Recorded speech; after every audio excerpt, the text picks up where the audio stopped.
मेनू दिखाओ। उपन्यास ऑनलाइन पूरा पढ़े। उपन्यास बिन। उपन्यास मूर्ख भगवान का विवाह 5 सुंदर देवियों से हुआ। 341 अध्याय। 341।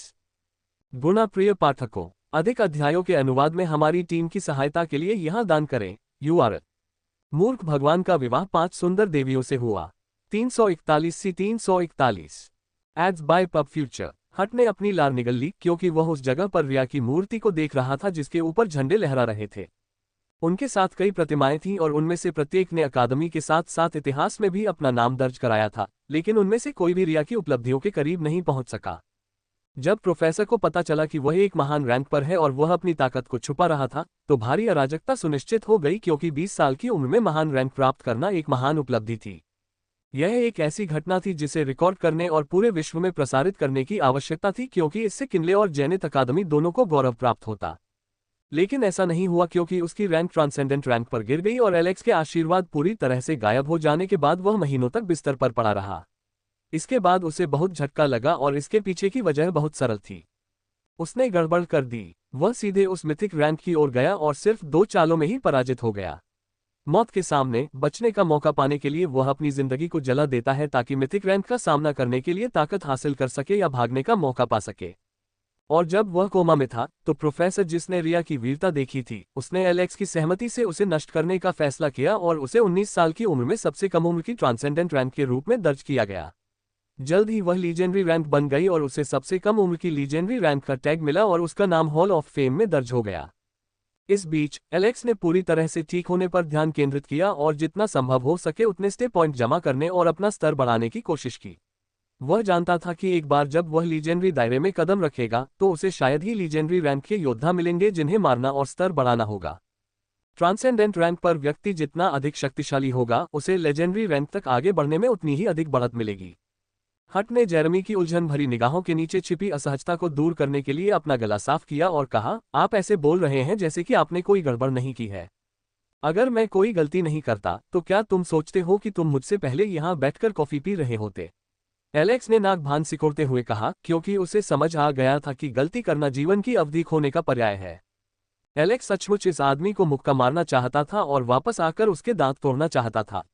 सिर्फ एक बेवकूफ के सीधे बॉस दुश्मन के पास जाने की वजह से उसे बहुत तकलीफ उठानी पड़ी थी। यदि वह सीधे वहां नहीं जाता तो एलेक्स अपने मन सेंसर के माध्यम से बॉस राक्षस के स्तर का पता लगाने के बाद उसे कैदी बनाकर भाग जाता। दुर्भाग्यवश वह इस झंझट में फंस गया और उसने अपनी शक्ति का प्रयोग कर लिया, जिससे उसकी जीवन शक्ति समाप्त हो गई। पहले तो उन्हें ये कोई बड़ी बात नहीं लगी क्योंकि उन्होंने सोचा कि आंकड़े जोड़कर इसे हल किया जा सकता है, लेकिन ऐसा नहीं हुआ। वह जीवन शक्ति में आंकड़े नहीं जोड़ पाया और न ही 20 से अधिक आंकड़े बढ़ाने का इनाम जीवन शक्ति पर लागू हुआ। जब तक वह अपनी आत्मा की क्षति से उबर नहीं गया तब तक वह वहां कुछ भी नहीं डाल सका। Ads bye pub future. एक सामान्य मनुष्य जिसकी औसत जीवन शक्ति 10 अंक होती है, वह 50-60 वर्ष तक जीवित रह सकता है, जिसके बाद 20 जीवन शक्ति की प्रत्येक वृद्धि से जीवन काल में 30 वर्ष की वृद्धि होती है, जो 150 वर्ष तक हो सकती है। जब आप महान रैंक प्राप्त कर लेंगे तो आपके जीवन काल में उल्लेखनीय वृद्धि होगी और आप लंबा जीवन जी सकेंगे। वह महीनों तक बिस्तर पर नहीं पड़ा, लेकिन जब भी वह अपनी शक्तियों का उपयोग करने की कोशिश करता तो उसे हल्की घुटन और बेचैनी महसूस होती थी। यद्यपि इससे उन्हें बहुत पीड़ा हुई, लेकिन इससे उन्हें अपनी पत्नियों के त्याग का भी एहसास हुआ। इससे पहले वह न तो प्रतिभाशाली था और न ही वह प्रशिक्षण लेना चाहता था, इसलिए देवी ने निषिद्ध अनुष्ठान से गुजरने के बाद उसकी पत्नी की स्थिति दिखाई। देवी रेबिका ने उन्हें समझने के लिए वही दर्द महसूस करने को कहा और जो दर्द उन्होंने सहा था उसे वह स्पष्ट रूप से याद था। यह एक बच्चे को जन्म देने से भी अधिक पीड़ादायक था। यद्यपि उसने उस दर्द का अनुभव नहीं किया था, पर उसे इसका पूरा विश्वास था। यह ऐसा दर्द था जैसे आपके शरीर की हर हड्डी टूट गई हो, आपकी मांसपेशियां और स्नायु काटे और खींचे जा रहे हों, जबकि हजारों सुइयां आपके शरीर में छेद कर रही हों। एथेना, क्रिस्टीना और रिया तो किसी तरह बच गईं, लेकिन यवोन और कैथरीन कई दिनों तक बेहोश रहीं और 1 महीने तक हिलने डुलने में असमर्थ रहीं तथा एथेना की आंखों की रोशनी भी चली गई। इतना कुछ सहने के बाद भी उनकी किसी भी पत्नी ने उनसे कभी कोई शिकायत नहीं की और न ही उनके लिए किए गए त्याग का बखान किया। यहाँ तक कि यवोन जो हमेशा बड़बड़ाती और शिकायत करती रहती थी, उसने भी कभी उसे कोसा नहीं और न ही उसे अपने द्वारा झेले गए दर्द के लिए दोषी ठहराया। यदि एलेक्स के लिए उन्हें अपना दिल देने के लिए यह पर्याप्त नहीं था तो इसका मतलब केवल यह है कि वह प्यार को महसूस करने में असमर्थ है। उनकी पत्नियों ने उन्हें ये जीवन दिया है और उनका ये जीवन पूरी तरह से उनका होगा। जब एलेक्स गहन विचार में डूबा हुआ था, तभी एक घोषणा हुई जिसमें सभी को कोलोसियम में बुलाया गया। एलेक्स दूसरों के साथ कोलोसियम की ओर चल पड़ा। एलेक्स ने जॉय को देखा जो उनके साथ आ गया था और उससे अपनी शरारतें बंद करने को कहा। आप अब भी पहले की तरह सख्त हैं, जॉय ने असहाय होकर कहा। युवतियों के दिलों से मत खेलो। अगर मुझे पता चला कि तुमने उनका दिल तोड़ा है तो मैं खुद तुम्हारे दिल को छेद दूंगा। एलेक्स ने सख्त लहजे में उसे चेतावनी दी। उसने कभी नहीं सोचा था कि 1 साल के अंदर ही वह एक गंभीर आदमी से एक जोकर बन जाएगा। Ads bye pub future. संभवतः किसी ने उसे संक्रमित कर दिया होगा और उसके मस्तिष्क के सर्किट में गड़बड़ी पैदा कर दी होगी। अगर कोई एलेक्स के विचारों को सुन लेता और उसे जान लेता तो वे उस पर हमला कर देते और उस पर दूसरों को प्रभावित करने का आरोप लगाते। जो कोई भी उसके आसपास था वह या तो पागल या जोकर बन गया था। यहां तक कि हर जो ठंडे चेहरे वाले व्यक्ति के रूप में जाना जाता था एलेक्स के साथ रहने के बाद एक जोकर बन गया था। केवल उसकी पत्नियां ही इसका प्रतिरोध करती हैं और अपनी समझदारी बनाए रखने में सक्षम हैं। मैं बस ये देख रहा हूं कि हम एक दूसरे से मिल सकते हैं या नहीं, या फिर हम एक कपल बन सकते हैं या नहीं। मैं बार बार रिजेक्ट नहीं होना चाहता, जॉय ने नम आंखों से कहा। रिया द्वारा छोड़े जाने और एलेक्स द्वारा पीटे जाने के बाद वह पूरी तरह से अलग थलग पड़ गया था। एलेक्स ने पहले ही भड़काने वाले को पकड़ लिया था और उन्हें इस हद तक प्रताड़ित किया था कि उन्होंने एलेक्स के सामने अपना सिर भी नहीं उठाया। जैसे ही एलेक्स अन्य लोगों के साथ मंच पर आया, एलेक्स ने रिया को अपने दोस्तों के साथ बातचीत करते हुए हंसते हुए देखा। वह थोड़ी खुल गई थी और 2 प्रतिष्ठित खिताबों के साथ मुझे आशा है कि उसकी हीन भावना थोड़ी कम हो गई होगी। मेहमान आ गए हैं, कृपया खड़े होकर तालियां बजाएं। उद्घोषक ने बात की और उसकी आवाज पूरे स्टेडियम में गूंज उठी, जिससे तालियों और जयकारों की जोरदार गड़गड़ाहट गूंज उठी। प्रथम अतिथि प्रथम राजकुमार सीन और उनके साथ है द्वितीय अतिथि ड्यूक लैंट। सभी लोग अपना सम्मान दिखाने के लिए खड़े हो गए और तालियां बजाने लगे। उसका पीछा करते हुए मार्क्वेस एंड्रू और उनके शूरवीर। उद्धरण चिन्ह डॉट डॉट डॉट उद्धरण चिन्ह उद्धरण चिन्ह dot dot dot dot dot उद्धरण चिन्ह। घोषणा के साथ ही उनके नामों का प्रसारण शुरू हो गया और अतिथि एक के बाद एक आने लगे तथा विशाल कोलोसियम में वीआईपी सीटों पर अपनी सीट पर बैठ गए। Ads bye pub future. Lockhart के व्यापारी समूह का प्रतिनिधित्व करते हुए राजकुमारी यवोन लॉकहार्ट। मेरा मतलब है यवोन लियोनहॉर्ट। उद्घोषक ने अपना भाषण बदल दिया क्योंकि उसे अचानक यवोन और उसके पीछे खड़े शूरवीरों की ओर से घातक नजरें महसूस हुई। उन्होंने अपनी अजीब आदतों के कारण गलत वर्तनी लिखी थी और वास्तव में उनका ऐसा मतलब नहीं था और इसमें किसी का कोई हाथ नहीं था क्योंकि सूची में भी इसे लियोनहॉर्ट लिखा गया था। उसने पसीना पोंछा और विषय बदल दिया। सभी अतिथिगण कृपया अपनी सीट पर बैठे और किनले की भावी पीढ़ी को देखने का आनंद लें। हम बढ़िया। सम्मान पाने के लिए उनसे द्वंद्वयुद्ध करना अच्छा विचार था। एलेक्स ने संतुष्ट मुस्कान के साथ अपनी ठुड्डी रगड़ी। लेकिन केवल मुट्ठी भर लोग ही जानते हैं कि यह एक तरफा मारपीट थी और ये तब तक चलती रही जब तक उन्होंने ये स्वीकार नहीं कर लिया कि एलेक्स उनका मालिक है और यवोन की सेवा करना उसका मालिक है। और वे अच्छी तरह जानते थे कि यदि लेडी यवोन को लियोनहॉर्ट कहकर संबोधित नहीं किया गया तो कल उनके शरीर से दिल गायब हो जाएंगे। हर कोई विभिन्न प्रकार के विचारों के साथ एलेक्स को देख रहा था, जबकि वह मधुर सौम्य भाव से यवोन को देख रहा था। जो कोई भी उसे देखता उसके चेहरे पर उमड़ता प्रेम महसूस कर सकता था, जो उनके दिलों को जला देता था। हे भगवान, क्या वह राजकुमारी यवोन के साथ प्रेम प्रसन्न करने जा रहा है? क्या देवी रिया पर्याप्त नहीं थी और अब वह? हम जैसे अकेले लोग क्या करेंगे? जाकर खुद को मार डालेंगे। एलेक्स ने उनकी निगाहें देखी और उन्हें एक सौम्य मुस्कान दी जिससे वे सिहर उठे। उसे सजा के तौर पर अकादमी में आने के लिए मजबूर किया गया था, लेकिन इसकी सजा हमें ही मिलेगी। एलेक्स ने सभी के विचारों को देखा और मुस्कुराकर उन्हें आंख मार दी, जिससे बात उलझ गई और इसका मतलब हुआ कि आप सही हैं। यवोन अपनी सीट पर वापस आकर एलेक्स की सुंदर मुद्रा को देखने लगी। एलेक्स को जानने के कारण उसे यकीन था कि यदि एलेक्स खुद को दूसरा सर्वश्रेष्ठ अभिनेता होने का दावा करता है तो कोई भी उसे पहला होने का दावा करने की हिम्मत नहीं करेगा। बस उसकी मुद्रा और सुंदर मुस्कान को देखो। क्या वह हमेशा की तरह नहीं रह सकता? उसे मेरे साथ गुंडागर्दी क्यों करनी है? यवोन ने असंतुष्ट स्वर में बड़बड़ाया। अब चूंकि सभी लोग अपनी सीटों पर बैठ गए हैं, हम चुनौती शुरू करेंगे। छात्रों, आप अतिथि सीट पर बैठे लोगों को भी चुनौती दे सकते हैं और अतिथि भी छात्रों को चुनौती दे सकते हैं। ये मैच प्रोजेक्टेड कलाकृतियों की मदद से वर्चुअली आयोजित किए जाएंगे, जहां मरने का कोई खतरा नहीं है। इसे और अधिक वास्तविक बनाने के लिए कोई भी व्यक्ति दूसरों को उनकी रैंक की परवाह किए बिना चुनौती दे सकता है, लेकिन ध्यान रखें कि बहुत कम रैंक वाले लोगों को चुनौती न दें और उन्हें छोटा न समझें। यदि आप हार भी जाते हैं तो भी अपना उद्देश्य मत भूलना। ये सिर्फ अकादमी छोड़ने और खतरों से भरी सीमाओं पर सेवा करने से पहले बाहरी दुनिया के बारे में अपने क्षितिज को व्यापक बनाने का एक तरीका है। तो बिना किसी देरी के चलिए चुनौतियां शुरू करते हैं। Ads bye pub future. संपर्क टॉस साइट मैप दान करें मेनू दिखाओ। उपन्यास ऑनलाइन पूरा पढ़े उपन्यास बिन। उपन्यास मूर्ख भगवान का विवाह 5 सुंदर देवियों से हुआ 342 अध्याय 342। गुणा प्रिय पाठकों, अधिक अध्यायों के अनुवाद में हमारी टीम की सहायता के लिए यहाँ दान करें। URL: मूर्ख भगवान का विवाह 5 सुंदर देवियों से हुआ 342 से 342। पब फ्यूचर द्वारा विज्ञापन। मैच शुरू हुए और एक के बाद एक भयंकर युद्ध शुरू हो गए। रिया और हट, जो ताकत के मामले में कक्षा का प्रतिनिधित्व कर रहे थे, को एक के बाद एक चुनौती दी गई।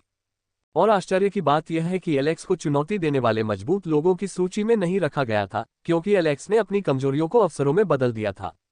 तेजी से ठीक होने के लिए एलेक्स ने 3 महीने तक कोई प्रशिक्षण या मंत्र का उपयोग नहीं किया और उस दौरान उसने खुद को अनुसंधान में व्यस्त कर लिया और अपनी शक्तियों, विशेष रूप से अंधेरे की समझ को परिष्कृत किया। पुजारी और डॉक्टरों ने भी उसे जांचते हुए फैसला दिया कि वह बुरी तरह से घायल हो गया था। हालांकि स्थिति ये थी क्योंकि एलेक्स ने मामले को बढ़ा दिया और झगड़े और प्रैक्टिकल में अपनी छुट्टी मांगी, जिससे दूसरों के लिए उसकी प्रगति को समझना मुश्किल हो गया। कई लोगों ने उन पर नजर रखने के लिए नौकर भेजे और उनमें से अधिकांश ने उन्हें टहलते हुए या बगीचे में पड़ते हुए खून की खांसी करते हुए पाया। और इस तरह से वह कई लोगों की आंखों में धूल झोंकने में कामयाब हो गया था। लेकिन सिर्फ मूर्ख ही इस दिखावे पर यकीन करेंगे। हैरी और कई अन्य लोग जानते थे कि रिया कोई असली राक्षस नहीं बल्कि एलेक्स है। वह ही हर चीज के पीछे था। वह देखता था और तार खींचता था, और केवल तभी प्रकट होता था जब समय की आवश्यकता होती थी। एलेक्स, जो रिया का मैच बड़ी दिलचस्पी से देख रहा था, ने अपने कंधे पर थपथपाहट महसूस की और पीछे मुड़कर देखा। प्रोफेसर क्विन, क्या आपने अपना मिशन पूरा कर लिया? बहुत बढ़िया, क्विन ने उसके बगल में बैठते हुए जवाब दिया। लगता है आज तुम्हारा मुखौटा टूट जाएगा। आप इस निष्कर्ष पर कैसे पहुंचे? क्या आप मुझे चुनौती देने जा रहे हैं? एलेक्स ने मुस्कुराते हुए पूछा। नहीं, मैं छुट्टी पर हूं। मैं पहले से ही देख सकता था कि कुछ नौसिखी आप पर झपटने के लिए बेचैन हैं, लेकिन वे किसी के नेतृत्व की प्रतीक्षा कर रहे हैं। काश तुमने रिया से पहले लीजेंडरी रैंक हासिल कर ली होती या अपनी ताकत का प्रदर्शन किया होता, तो तुम चर्चा का विषय बन गए होते, क्विन ने दुखी होकर कहा। पब फ्यूचर द्वारा विज्ञापन। रिया को पहचान मिलनी चाहिए थी और मैं लोकप्रियता पाने के लिए जल्दबाजी में लीजेंडरी रैंक में कदम नहीं रखना चाहता था। मुझे अपनी ताकत को मजबूत करने और अपनी चोट को पूरी तरह से ठीक करने की जरूरत है। मुझे भूल जाना उन मूर्खों की गलती है, लेकिन जैसा कि तुमने कहा था, ये जल्द ही टूट जाएगा। मैं पहले से ही आपका प्रशंसक हूं एलेक्स। मैं आपका उत्साहवर्धन कर रहा हूं। क्विन ने अंगूठा दिखाया। हम जल्द ही पूरी ताकत से लड़ेंगे। ये युद्ध का दीवाना है, एलेक्स ने इसे देखकर कहा। हट मंच से नीचे जाने के बजाय किनारे पर खड़े थे, लेकिन अचानक एक प्रकाश की किरण चमकी और एक प्रतिद्वंद्वी उनके सामने आ गया। इससे पहले उन्होंने पद छोड़ने की कोशिश की थी, लेकिन उन्हें एक के बाद एक चुनौतियां मिली, इसलिए उन्होंने मंच पर ही बने रहने का फैसला किया। हट, क्या तुम मेरी चुनौती स्वीकार करने का साहस कर सकते हो? उस आदमी के प्रकट होते ही माहौल में एक क्षण के लिए सन्नाटा छा गया, लेकिन अगले ही क्षण वहां हलचल मच गई। हे भगवान, क्या ये वही है जिसके बारे में मैं सोच रहा हूं? तलवारबाज मार्क, वह व्यक्ति जो महादेशीय सूची में 43वें स्थान पर था, जादूगर के लिए शत्रु माना जाता है। लोगों की बातें सुनकर उसका आहत चेहरा थोड़ा कठोर हो गया। उसके सामने खड़ा आदमी उसे घुटन भरा एहसास दे रहा था। यद्यपि मार्क एक कुलीन व्यक्ति की तरह दिखता था, लेकिन वह निश्चित रूप से किसी बगीचे में सबकी छाया में उगने वाला फूल नहीं था। हट मंच पर आए और बोले, क्या आपको अपनी क्षमता के अनुरूप तलवारबाज को चुनौती नहीं देनी चाहिए? मैं तुम्हें हराने के बाद ऐसा करूंगा। मैंने सुना है कि तुम एक महान जादूगर हो और जादूगर हमें बहुत कम मानते हैं, इसलिए आज मैं तुम्हारा अहंकार तोड़ दूंगा।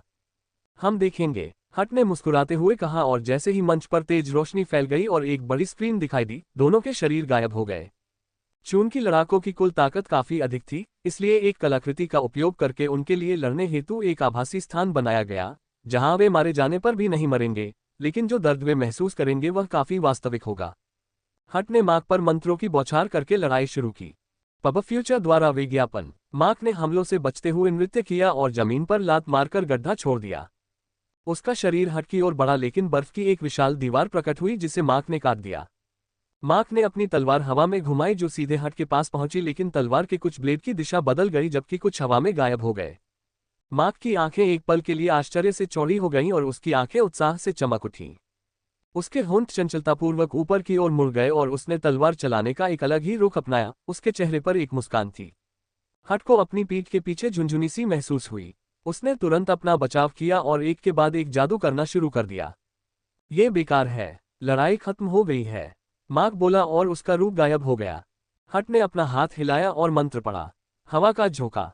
हट और मार्क के बीच एक धुरी के आकार का अदृश्य पिंड निर्मित हो गया था, लेकिन हट को यह देखकर आश्चर्य हुआ कि यह अचानक ही दो टुकड़ों में विभाजित हो गया और वह प्रतिक्रिया करने में असमर्थ हो गया, क्योंकि उसे लगा कि मार्क अचानक इतना तेज हो गया था कि वह उसकी गतिविधियों के साथ तालमेल नहीं रख पा रहा था। मार्क की आकृति हट के सामने उभरी और वह हट की ओर बढ़ा। हट ने एक अवरोधक लगाया, लेकिन तलवार की नोक अवरोधक में घुस गई और वह टूट गया। दखल अंदाजी। हट ने थोड़ी देर से प्रतिक्रिया की, वह मार्क की गति से मेल नहीं खा सके, लेकिन उन्होंने सोचा कि यह पर्याप्त है। मार्क को अंतरिक्ष में विकृति महसूस हुई और उसकी तलवार थोड़ी सी कांपने लगी, लेकिन जल्द ही एक नीली रोशनी ने उसकी तलवार को ढक लिया और उस स्थान पर विकृति अब उसे प्रभावित नहीं कर सकी। तलवार सीधे हट की छाती में लगी और उसका ऊपरी हिस्सा तुरंत उड़ गया तथा कमर से नीचे के पैर ही बचे रह गए। हट की मौत हो गई थी और उसे तुरंत बाहर स्थानांतरित कर दिया गया था और वह बाहर बहुत पसीना बहा रहा था। वहां क्या हुआ? हट चिल्लाया। पब फ्यूचर द्वारा विज्ञापन। ऐसा लगता है कि वह इसका भी उपयोग कर सकता है। एलेक्स ने अपनी थोड़ी रगड़ी। ये लगभग जादू विरोधी उपाय जैसा ही था, जिसका प्रयोग एलेक्स ने 2 वर्ष पहले कब्रिस्तान के पास लड़ाई में किया था। क्विन भी उत्सुकता से उसे देख रहा था। उसे कुछ अंदेशा तो था, लेकिन वह इसके बारे में निश्चित नहीं था। एलेक्स ने क्विन की निगाहें देखकर हंसी और महसूस किया कि इस पागल आदमी के रडा पर एक और आदमी था। अंत में हट की हालत देखकर उसने आह भरी। ईमानदारी से कहूं तो हट के कौशल अच्छे थे, लेकिन वह हार गया क्योंकि वह अति आत्मविश्वासी था और अपने प्रतिद्वंद्वी को कमतर आंक रहा था। इसके अलावा मार्क बहुत फुर्तीला था और हट को मार्क के हमलों पर प्रतिक्रिया करने में कठिनाई हो रही थी। यदि उसका रैंक थोड़ा अधिक होता तो मार्क हट मंत्रों को काट नहीं पाता। एलेक्स ने अपना सिर हिलाया और अपना काम करने लगा। तभी उसने एक तेज आवाज सुनी। एलेक्स, मैं तुम्हें अगली चुनौती देना चाहता हूं। हाँ। एलेक्स ने अपना सिर घुमाया और देखा कि मार्क उसे घूर रहा है और उसने पुष्टि करने के लिए खुद की ओर इशारा किया। उन्हें इस चुनौती पर आश्चर्य नहीं हुआ, लेकिन क्या इसे एक विशिष्ट क्रम में नहीं होना चाहिए? आपने हट को हरा दिया, क्या आपको अब रिया के पीछे नहीं जाना चाहिए? मेरे पीछे क्यों? इसके अलावा एलेक्स मिड ट्रांसेंडेंट रैंक पर था, जबकि मार्क लीजेंडरी रैंक पर था, इसलिए उससे पूछने से पहले उसे थोड़ी शर्म आनी चाहिए थी। फिर भी उन्हें जाना पड़ा क्योंकि यह चुनौती नियमों के विरुद्ध थी। मैं अंततः कुछ मजेदार देख सकता हूं। क्विन उत्साह में अपनी सीट से लगभग उछल पड़ा। वह हमेशा मौज मस्ती की तलाश में रहता था और सोए हुए जानवर को फिर से उग्र होते देखने से अधिक मजेदार क्या हो सकता था। अलेक्सा, मुझे आशा है कि तुम मुझे निराश नहीं करोगे। एलेक्स ने क्विन को देखा जो अपनी उत्तेजना को रोक नहीं पा रहा था। आखिर इस आदमी में कितने पेंच ढीले हैं।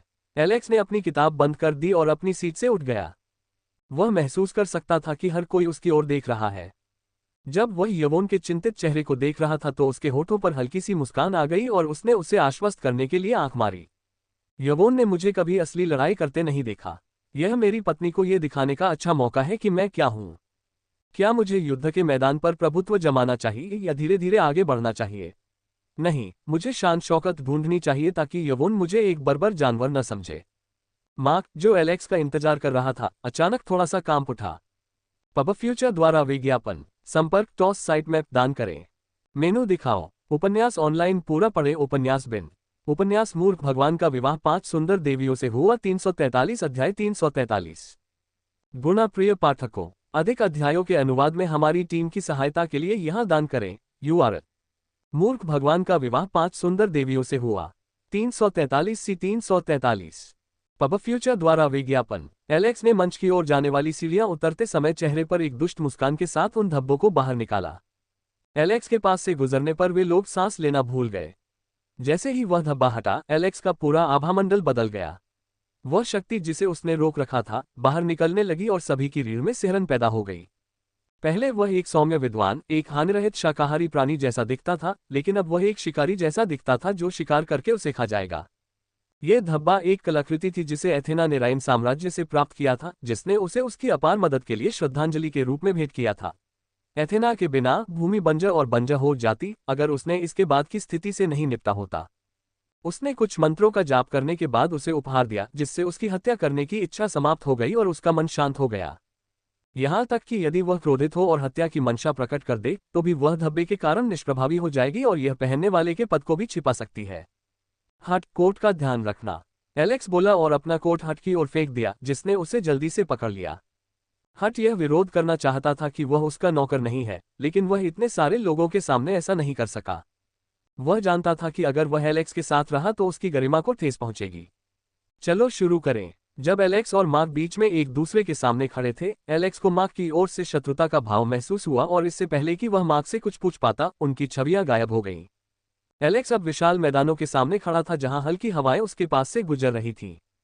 उसने पलटकर देखा तो पाया कि मार्क कहीं नजर नहीं आ रहा था। ओह! एलेक्स बुदबुदाया और उसका चेहरा धुंधला हो गया। पब फ्यूचर द्वारा विज्ञापन धमाका। जिस स्थान पर वह खड़ा था, वहां एक जोरदार विस्फोट हुआ और मार्क के हिंसक वार से जमीन 2 टुकड़ों में फट गई। क्या आप जादूगर नहीं हैं? फिर भी आपकी प्रतिक्रिया इतनी तेज कैसे हो सकती है? मार्क ने हैरानी से पूछा। उसके जिज्ञासु प्रश्न का उत्तर उसे आग की लपटों के विस्फोट से मिला। उसके चारों ओर गर्मी फैल गई और एलेक्स के हाथ से निकली लपटें ड्रैगन की सांस की तरह सभी दिशाओं में फैल गईं। वूश! ऐसा लग रहा था जैसे पूरा स्थान आग पकड़ रहा हो। वह स्थान इतना गर्म हो गया कि त्वचा पिघल गई और जैसे ही उसकी गर्मी दुश्मन पर पड़ी, वह स्थान उसकी कब्रगाह बन गया। मार्क ने पलटकर देखा और वह पूरी गति से आग की लपटों को चीरता हुआ भाग रहा था और उसने एलेक्स के चेहरे पर निशाना साधते हुए अपनी तलवार से उस पर हवा के ब्लेड बरसाए। एलेक्स की आंखें चमक उठीं और हवा के झोंके के साथ उसके पैरों के नीचे एक जादुई घेरा दिखाई दिया। एलेक्स की छवि दूर से दिखाई दी। उस स्थान पर जमीन ढह गई, जिससे मार्क अचंभित रह गया और अविश्वसनीय गति से जमीन से बेलें उगने लगीं, जो एक पेड़ के तने में बदल गईं और एक विशाल सांप की तरह मार्क के शरीर को जकड़ लिया। यह एक खतरनाक हमला था और बेलें उसके शरीर पर कसकर लिपटने लगी तथा उसके शरीर को तोड़ने की कोशिश करने लगी। मार्क ने भयंकर संघर्ष किया और उसके शरीर से रक्तमय शक्ति फूट पड़ी। जैसे ही उसने अपनी तलवार को आभा से ढक लिया, तो वह चमक उठी और उसने उन वृक्षों के तने को काट डाला जो उस पर आक्रमण कर रहे थे।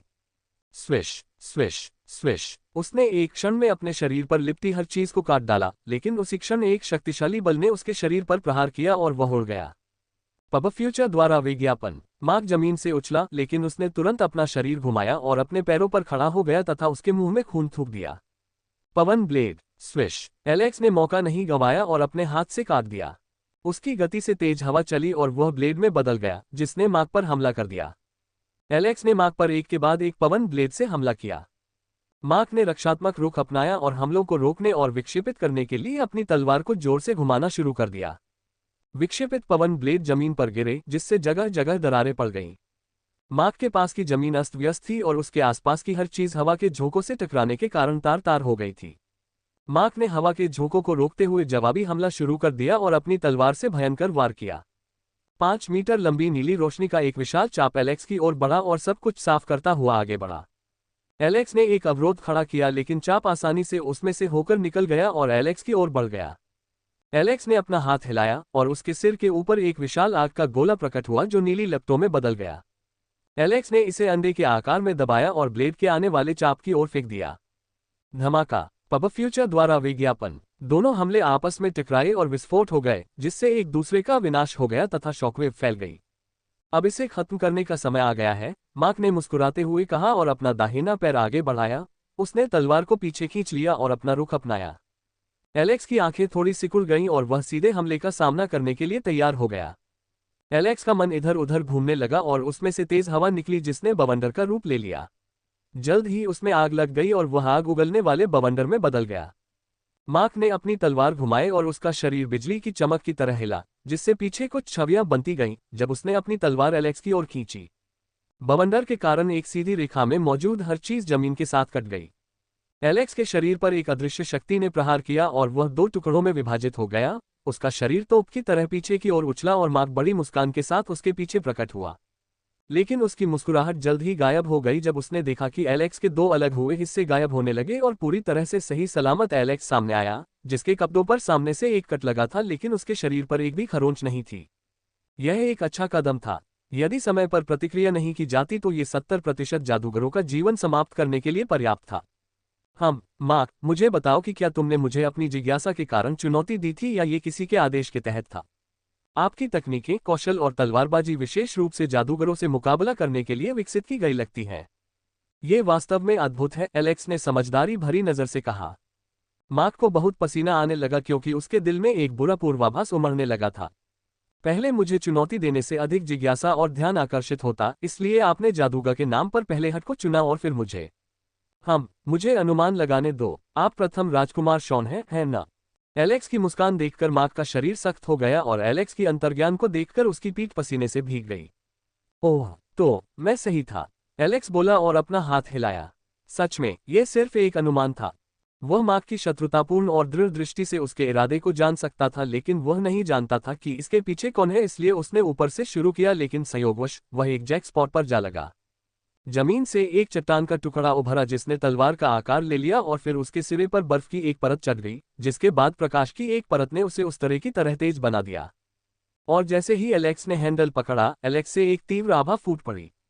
आभा इतनी तीव्र थी कि उसने पूरे स्थान को विकृत कर दिया, जिससे धरती हिलने लगी।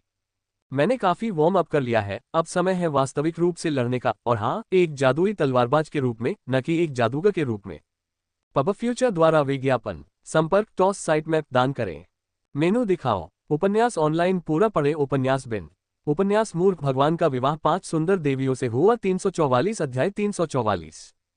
गुणा प्रिय पाठकों, अधिक अध्यायों के अनुवाद में हमारी टीम की सहायता के लिए यहां दान करें। URL। मूर्ख भगवान का विवाह 5 सुंदर देवियों से हुआ 344 से 344।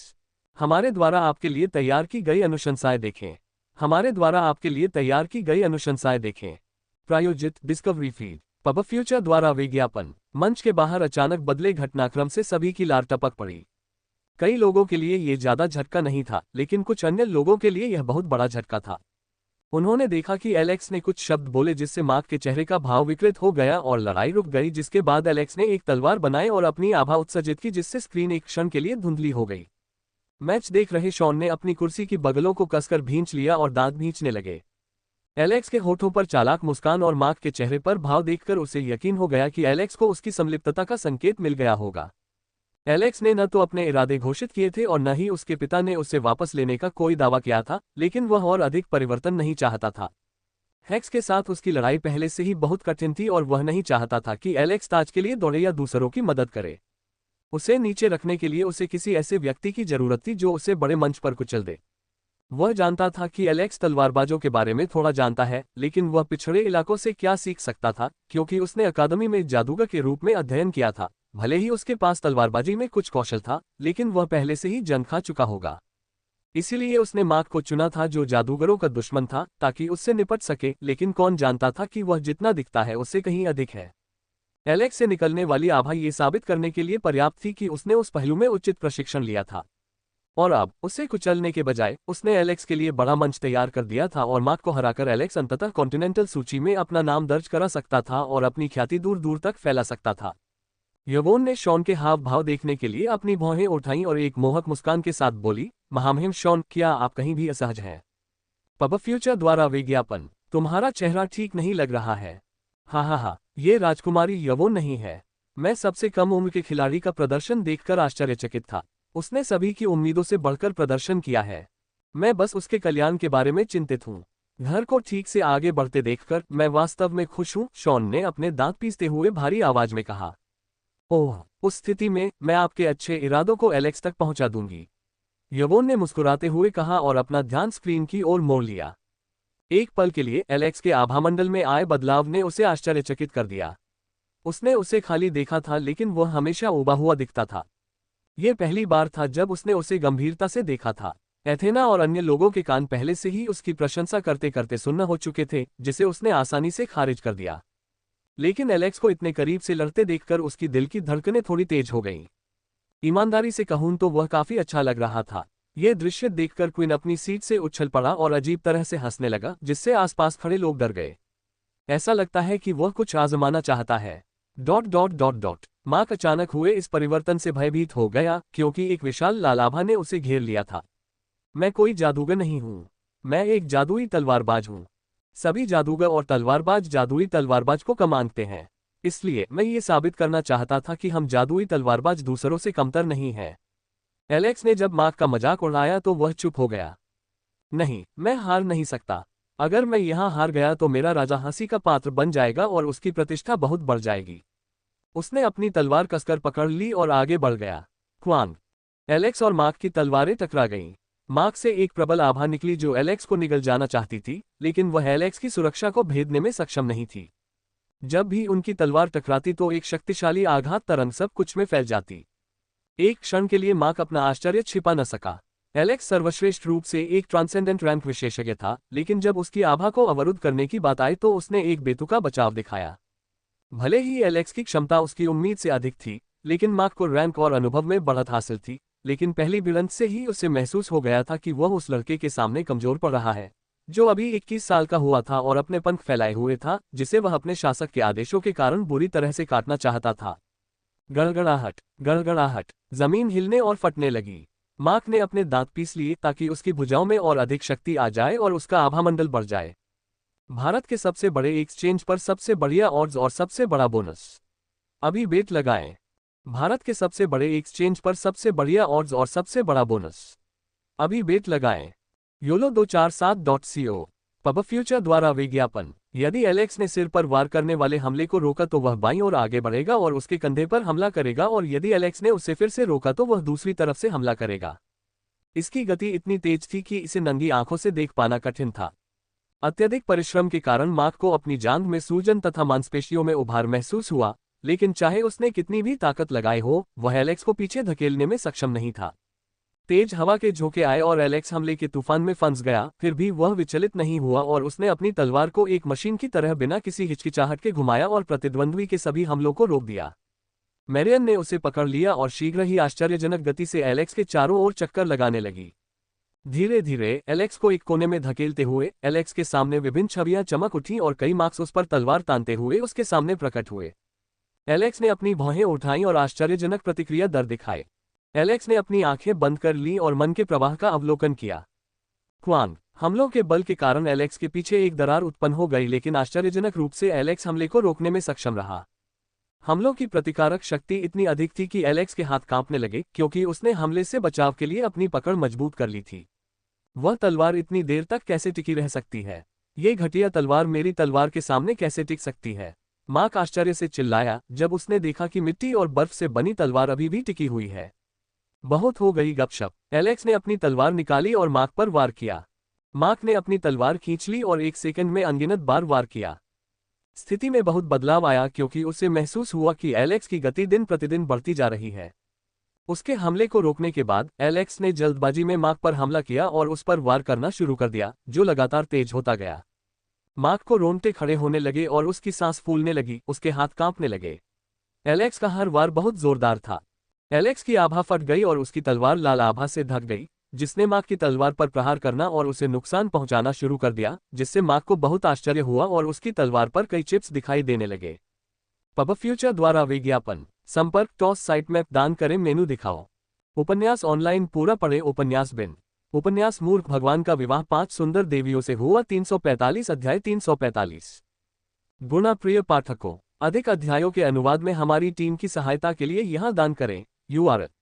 मूर्ख भगवान का विवाह 5 सुंदर देवियों से हुआ 345 सी 345। Ads bye pub future. लौह भारी तलवारबाजी, 100 भारी वार। एलेक्स के हाथ हिले और मार्क की दृष्टि में सैकड़ों तलवारें उस पर वार करने लगीं। 1 सेकंड में एलेक्स के हाथ गैटलिंग बंदूक की तरह सैकड़ों बार घूमे। मार्क ने अपने बचाव के लिए अपनी तलवार उठाए और आभा विस्फोट के साथ सभी हमलों को नष्ट करने की कोशिश की, जबकि बाकी हमलों को रोकने के लिए उसने अपनी तलवार उठाए। तान तान तान तान, एक के बाद एक तेज धातु की चीखने की आवाज गूंजने लगी। मार्क सभी वारों को विफल नहीं कर पाया। कुछ वार उसके बचाव में से होकर गुजरे और तलवार पर लगे, जिससे वह पीछे धकेल दिया गया, तथा कुछ वार उसकी छाती पर लगे। उसके कवच पर छोटे छोटे छेद हो गए और त्वचा में छेद हो गए, जिससे उसका शरीर पीछे की ओर खिसक गया और उसकी पीठ पर गिर गया। एलेक्स ने उसे काटने के लिए अपनी तलवार उठाए और मार्क के ऊपर आ गया, जो जमीन पर लेटा हुआ था। जैसे ही उसने अपनी तलवार घुमाई, मैरियन ने अपना हाथ उठाया और जमीन से मुट्ठी भर रेत फेंक दी। जैसे ही मार्क नीचे गिरा, उसे अवचेतन भय का एहसास हुआ और उसने अपनी मुट्ठी जमीन पर दबा ली। मुझे जीतना ही है, चाहे कुछ भी हो। उसने अपना सिर घुमाया और देखा कि उसके ऊपर एक तलवार गिर रही है, और आखिरी क्षण में उसने मुट्ठी भर मिट्टी पकड़ ली। एलेक्स के कदम लड़खड़ा गए और उसकी गति कम हो गई। मार्क को लगा कि अब काम खत्म करने का समय आ गया है, और उसने अपने तुरुप के पत्ते का इस्तेमाल करते हुए अपनी तलवार काट दी। अपनी स्थिति में आते ही उनकी आकृति गायब हो गई और पीछे जमीन पर एक दरार के रूप में विनाश का निशान छोड़ गई। झनकार। पब फ्यूचर द्वारा विज्ञापन। मार्क की गति में बाधा उत्पन्न हो गई, क्योंकि एलेक्स ने मार्क की तलवार चाल शुरू करने से पहले ही उसे रोक दिया। मार्क का पूरा शरीर कांप उठा और जैसे ही उसने अपना सिर उठाया, उसकी दिल की धड़कनें तेज हो गईं। एलेक्स की आंखें खुली हुई थीं। उसकी पुतली खून की तरह लाल हो गई थी और उसकी आंखें नम थीं। उसमें आंशिक धूल और बजरी थी, फिर भी उसकी आंख एक सेकंड के लिए भी बंद हुए बिना पूरी तरह से खुली रही और वे तीखी भेदने वाली आंखें सीधे मार्क को घूर रही थीं, जिससे उसके रोंगटे खड़े हो रहे थे। एलेक्स ने मार्क को ऐसे देखा जैसे वह कोई सड़ा हुआ आदमी हो और जल्द ही मर जाने वाला हो। गुस्सा नहीं, वह थोड़ा निराश था। वह तलवार की लड़ाई का उपयोग कर रहा था क्योंकि कई महीनों से उसे उचित लड़ाई करते नहीं देखा था, लेकिन इस आदमी ने ऐसी तुच्छ चाल का उपयोग करके इसे बर्बाद कर दिया था। यदि मार्क को पता होता कि गॉडेस ऑफ वॉर ने एलेक्स को कैसे प्रशिक्षित किया था, तो ये लड़का शायद पहले ही नशे में धुत हो चुका होता। चाहे परिस्थिति कैसी भी हो, व्यक्ति को अपने शत्रुओं से अपनी नजरें कभी नहीं हटानी चाहिए। उसे अपने परिवेश के अनुकूल ढालने के लिए वह एलेक्स के सिर को बार बार पानी में डालती और फिर रेत के ढेर पर रखती ताकि उसे अपनी आंखें खुली रखने का प्रशिक्षण मिल सके। उस क्रूर यातना से पहले ये कुछ भी नहीं था। ऐसा लगता है मैं थोड़ा नर्म पड़ गया हूँ। मार्क ने एक गहरी, भारी, कर्कश आवाज सुनी और इससे पहले कि वह कुछ बोल पाता, उसके धड़ पर प्रहार हुआ। धमाका। मार्क को उड़ा दिया गया, लेकिन जमीन पर उतरने से पहले ही उसकी पीठ पर चोट लगी और उसका शरीर आसमान की ओर उछल गया। एलेक्स टेलीपोर्टेशन का प्रयोग करके हर जगह प्रकट होता था जहां मार्क दिखाई देता था और उसे लात मारता था। हवा में लहरें उठने लगीं और एक के बाद एक जोरदार धमाके होने लगे। Ads bye pub future. अचानक से आ रही लगातार मार के कारण मार्क दर्द से चिल्ला उठा। एलेक्स की छवि उसके सिर के ऊपर प्रकट हुई और एक विशाल बर्फ की तलवार हवा में लहरा रही थी। मार्क ये दृश्य देखकर सुअर की तरह चिल्लाया। एलेक्स ने बिना किसी दया के उसे नीचे झुका दिया और लाल रंग की आभा में लपेट दिया। आभा के विस्फोट के कारण आभासी दुनिया विकृत हो गई। ऐसा लग रहा था जैसे धरती के साथ साथ आकाश भी कट गया हो और मार्क का शरीर अस्तित्वहीन हो गया हो तथा स्क्रीन पर सब कुछ सफेद हो गया हो। कोलोसियम में जो लोग ये दृश्य देख रहे थे, वे ये सोचकर स्तब्ध रह गए कि अभी क्या हुआ। मार्क का शरीर मंच पर प्रकट हुआ और वह लहूलुहान होकर जमीन पर गिर पड़ा। मैं जीवित हूँ। उसने अपना कंधा पकड़ा और पिछले दृश्य को याद किया, लेकिन जैसे ही उसने राहत भरी सांस ली, उसे तीव्र रक्तपिपासा का एहसास हुआ। उसने देखा कि एलेक्स उसे विषैली निगाहों से देख रहा है और उसे ऐसा लग रहा था जैसे एक पूरा पहाड़ उसके ऊपर भारी पड़ रहा है। अर्क। उसने अपना गला पकड़ लिया और उसे सांस लेने में भी कठिनाई हो रही थी। मैच का विजेता एलेक्स है। मार्क की हालत देखकर रेफरी ने हस्तक्षेप किया और उनके बीच मध्यस्थता करने की कोशिश की। वह भी प्रोफेसरों में से एक था और एलेक्स को जानता था। वह क्विन के बराबर का पागल था और उन दोनों के बीच गुप्त रूप से एक दूसरे के साथ झगड़ा होता था, जिसके गवाह मुट्ठी भर प्रोफेसर होते थे। अब अगले मैच की ओर बढ़ते हैं। एलेक्स, क्या तुम किसी को चुनौती देना चाहते हो? एलेक्स ने अपनी नज़र घुमाई और उसकी नज़र हट पर पड़ी, जिसने अपनी नज़रें फेर ली और पीछे हट गया। फिर उसकी नज़र जेरेमी और जॉय पर पड़ी, जिन्होंने भी आसमान की ओर देखने की कोशिश की। Ads bye pub future. केवल एक मूर्ख और एक आत्मपीड़क व्यक्ति ही, जो अच्छी पिटाई चाहता हो, इस आदमी से लड़ेगा। एलेक्स ने अपना सिर हिलाया और जैसे ही उसने चारों ओर देखा, क्वीन की नाखुश अभिव्यक्ति ने उसकी आंखों को पकड़ लिया। वह जिस तरह से समाप्त हुआ उससे दुखी लग रहा था। एलेक्स ने कंधे उचका दिए और उसे एक ठंडा कंधा दिया। रेफरी ने खांसते हुए ऊंची आवाज में कहा, क्या कोई है जो एलेक्स को चुनौती देना चाहता है? एलेक्स ने अपना दबाव छोड़ा और अपनी ओर देख रहे सभी लोगों को घूरने लगा। उनकी आंखें ही किसी चुनौती देने वाले को चेतावनी देने के लिए काफी थीं कि अगर अब आप आगे आए तो आप मारे जाएंगे। जब कोई भी उसे चुनौती देने के लिए आगे नहीं आया, तो एलेक्स वापस चला गया, लेकिन एक नौकर उसके पास आया और उसे बताया कि राजकुमार सीन उससे मिलना चाहता है। एलेक्स की भौहें तन गईं और वह सोचने लगा कि आखिर हुआ क्या है। शायद वह मार्क द्वारा अपना काम करने में असफल होने के बाद व्यक्तिगत रूप से कुछ संदेश देना चाहता है। मुझे ले चलो। एलेक्स वीआईपी स्टैंड की ओर चला गया, जहां राजकुमार सीन एक अलग कमरे में उसका इंतजार कर रहे थे। एलेक्स वीआईपी स्टैंड से गुजरता है और देखता है कि यवोन उसकी ओर देख रही है और अपनी चिंताजनक अभिव्यक्ति को छिपाने की पूरी कोशिश कर रही है। एलेक्स ने जाते हुए यवोन की ओर कुछ नजरें चुराईं और बिना किसी को पता चले तेजी से कुछ उड़ते हुए चुंबन भेज दिए। यहां तक कि यदि उसके शूरवीरों में से किसी ने भी स्थिति को तुरंत भांप लिया, तो भी उसने अंधा और बहरा होने का नाटक किया। एस्कॉर्ट दरवाजे पर खड़ा था और एलेक्स को अंदर आने का इशारा कर रहा था। एलेक्स ने शॉन को अपने सामने खड़ा पाया और उसे विनम्र अभिवादन दिया। सीन एक मिथिक रैंक योद्धा था और अब 32 साल का था। उसके कंधे चौड़े थे और बाल काले थे और ज्यादातर समय सीमाओं में बिताने के कारण उसकी त्वचा थोड़ी भूरी थी। एलेक्स को पता चला कि उसने हाल ही में शादी की है और उसकी एक बेटी भी है। उसके सामने एलेक्स एक नवजात बछड़े जैसा लग रहा था। सीन ने अभिवादन का उत्तर देते हुए कहा, राजा पिता ने मुझे आपको ये देने के लिए कहा था। सीन ने अपना हाथ हिलाया और एक अन्य नौकर एक पत्र और रॉयल का प्रतीक चिन्ह लेकर आया। क्या आप पत्र की विषय वस्तु जानते हैं? एलेक्स ने पूछा। सीन ने अपना सिर हिलाया। एलेक्स ने पत्र लिया और सोचा कि क्या ये सब कुछ था। अब जब मैंने वह काम कर लिया है जो मुझे सौंपा गया था तो क्यों न हम बैठकर बातचीत करें, सीन ने मुस्कुराते हुए कहा। क्यों नहीं, मैं पहले राजकुमार को जानने के लिए इस अवसर का इंतजार कर रहा था, जो तीसरी पीढ़ी के तलवार राजा के रूप में प्रसिद्ध है। एलेक्स के होंठ एक बड़ी मुस्कान के साथ ऊपर की ओर मुड़े। Ads bye pub future. संपर्क टॉस साइट मैप दान करें मेनू दिखाओ। उपन्यास ऑनलाइन पूरा पढ़े। उपन्यास बिन। उपन्यास मूर्ख भगवान का विवाह 5 सुंदर देवियों से हुआ 346 अध्याय 346। गुणा प्रिय पाठकों, अधिक अध्यायों के अनुवाद में हमारी टीम की सहायता के लिए यहां दान करें। URL। मूर्ख भगवान का विवाह 5 सुंदर देवियों से हुआ 346 से 346। एड्स बाय पब फ्यूचर। पफट, तीसरी पीढ़ी के तलवार राजा। ये वास्तव में तलवार राजा का उम्मीदवार है। हा। एलेक्स के शब्द सुनकर शॉन हंस पड़ा। आपका मजाक बहुत अच्छा है। क्या आप कॉन्टिनेंटल सूची में मेरी रैंक जानते हैं? सीन ने पूछा। मुझे नहीं मालूम, एलेक्स कड़वाहट से मुस्कुराया। वह सूची में शामिल लोगों और उसकी रैंकिंग के बारे में ज्यादा नहीं जानता, क्योंकि वह सोचता है कि यह बेकार और बोझिल है। वह केवल इतना जानता है कि ट्रांसेंडेंट रैंक से लेकर माइथिक तक के लोगों को रैंक दी जाती है जो 60 वर्ष से कम उम्र के होते हैं। एक बार जब आप इससे आगे निकल जाते हैं तो आप अयोग्य हो जाते हैं, क्योंकि यह युवा पीढ़ी के सम्मान के लिए सूचीबद्ध किया गया था। और यदि आपने सेंट के दायरे में कदम रखा है तो भी आप अयोग्य घोषित कर दिए जाएंगे, क्योंकि इस पब हाउस के लिए एक ऊपरी लीग है जहां ग्रेडिंग की जाती है। मुझे इसकी उम्मीद थी। शॉन ने अपना सिर हिलाया और समझाना शुरू किया। अपने कौशल के आधार पर मैं 14वें स्थान पर हूं। मैंने 13वें स्थान वाले व्यक्ति को चुनौती दी। मेरा विश्वास करें, उसके सामने मेरी कोई स्थिति नहीं थी। और तलवार राजा के उम्मीदवार के बारे में, केवल शीर्ष 5 ही इसके लिए प्रतिस्पर्धा कर सकते हैं। और अफसोस की बात है कि प्रथम तलवार किनले लाकिसन 8वें स्थान पर है और शाही पिता के अधीन है। और 7 में से बाकी सभी अन्य जातियों से संबंधित हैं, सिवाय दूसरे स्थान के जो हिरोल्ड साम्राज्य से संबंधित है। किसी ने भी पहले रैंक को नहीं देखा था। उसके साथ द्वंद्व युद्ध के बाद कोई भी जीवित नहीं बचा है। हमारे पास केवल उसकी कहानियां हैं और हम उनके बारे में कुछ नहीं जानते हैं। तो फिर आप ऐसे व्यक्ति को कैसे चुनौती दे सकते हैं?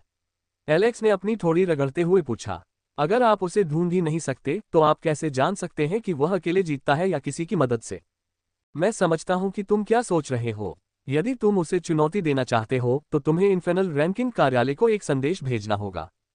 Ads bye pub future. Alex ने समझदारी भरी नजर से सिर हिलाया और पूछा, वैसे हम इस तरह की चर्चा क्यों कर रहे हैं?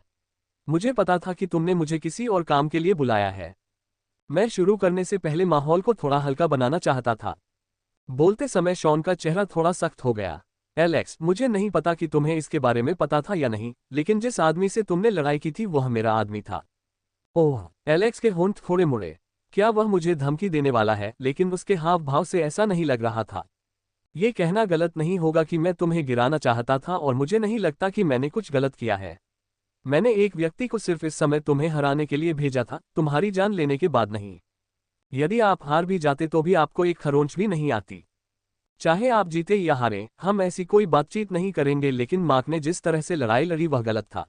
एक योद्धा और तलवारबाज के रूप में मैं इसकी कड़ी निंदा करता हूं।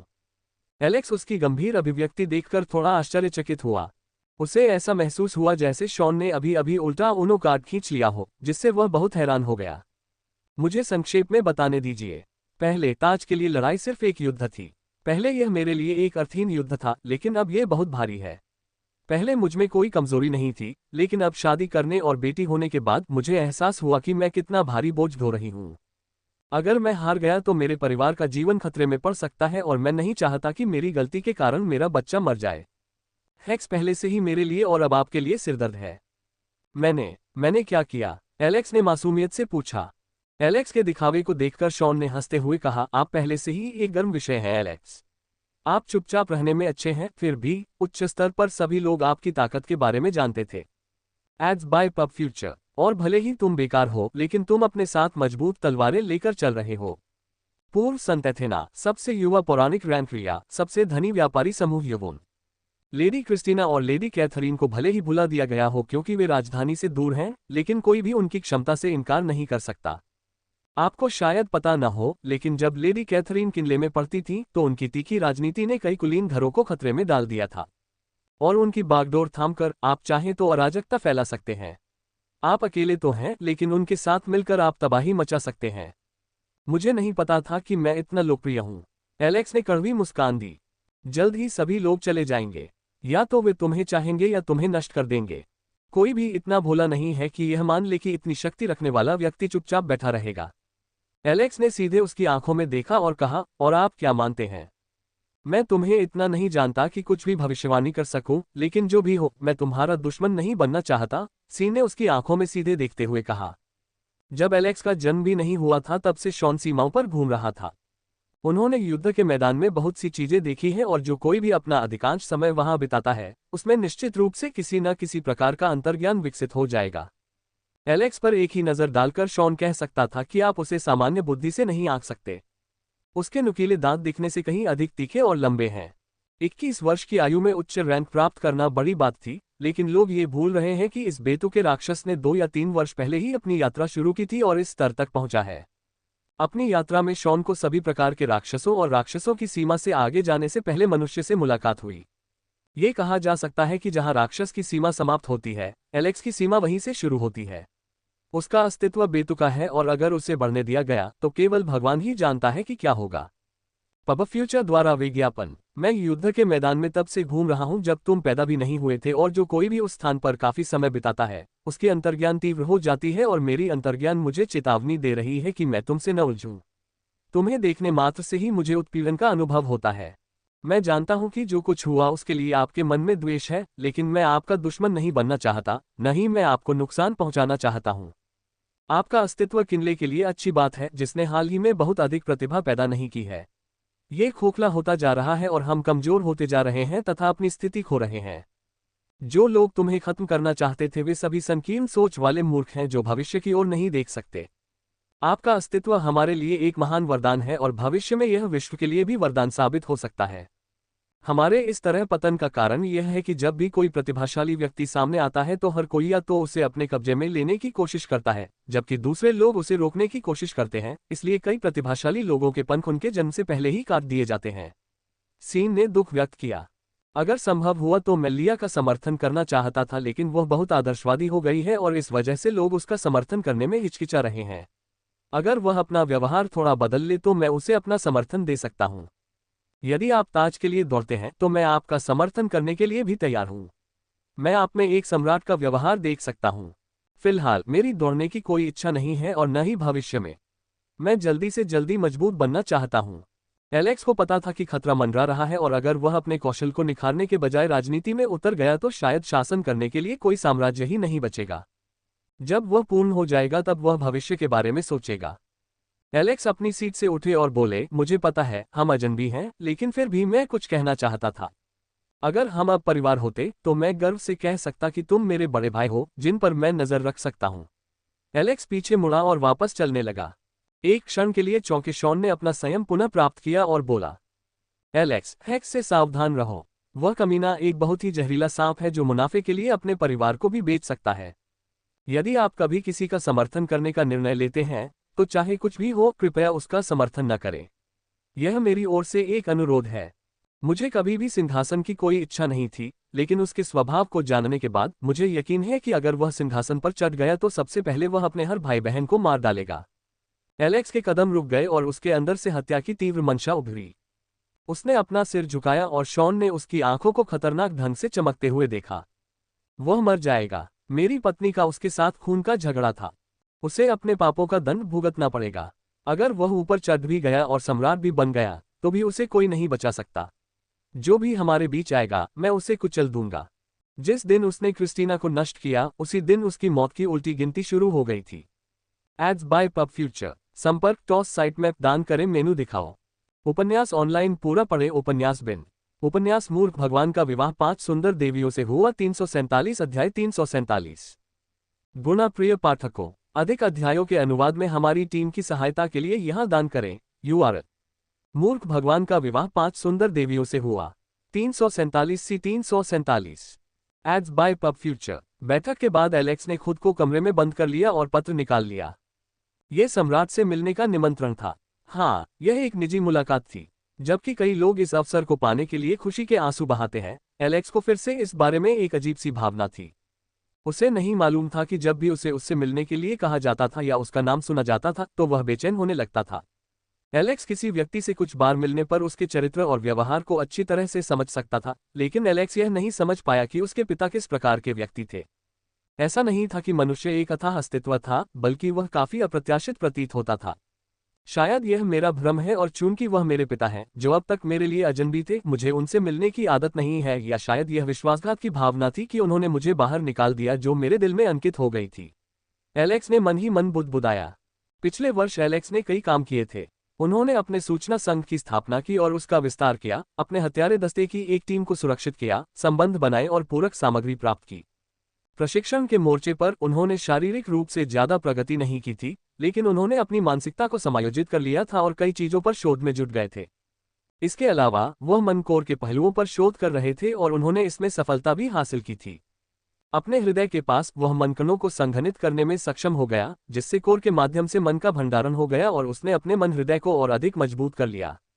उनके लीजेंडरी रैंक तक आगे न बढ़ पाने का एकमात्र कारण ये था कि उन्होंने कोर का गठन नहीं किया था।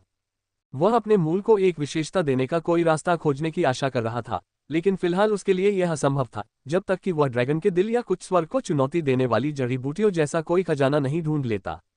और सबसे बड़ी बात यह थी कि यह एक नई बात थी। उन्होंने ब्राइट में प्रयोग किए गए लोगों से डेटा एकत्र किया था, जिनके शरीर में जानवरों और जीव जंतुओं के कोर प्रत्यारोपित किए गए थे। गुप्त संगठनों ने अंधेरे की शक्ति का उपयोग करके ऐसी गैस बनाई जो अधिकांश प्राणियों को भ्रष्ट कर सकती थी। ये कोर को काला कर देती है और वे लोग इसे जानवरों से निकालकर किसी तरह के ऑपरेशन के जरिए इंसानों के दिल में डाल देते हैं। एलेक्स अपने शोध और अपनी समझ पर भरोसा करते हुए दोनों फेफड़ों के बीच अपने हृदय के आधार पर एक कोर बनाना चाहता था। Ads bye pub future. यदि उन्हें लगता है कि यह अनावश्यक था तो वह इसे समाप्त करने के लिए अपनी तैयारी शुरू कर देंगे। यद्यपि बहुत सारा समय बर्बाद हो जाएगा, लेकिन कम से कम उसकी नींव मजबूत हो जाएगी। यदि नींव ही टावर का आधार है, तो लीजेंडरी रैंक तक आगे बढ़ना टावर के लिए एक स्तंभ के रूप में काम करेगा।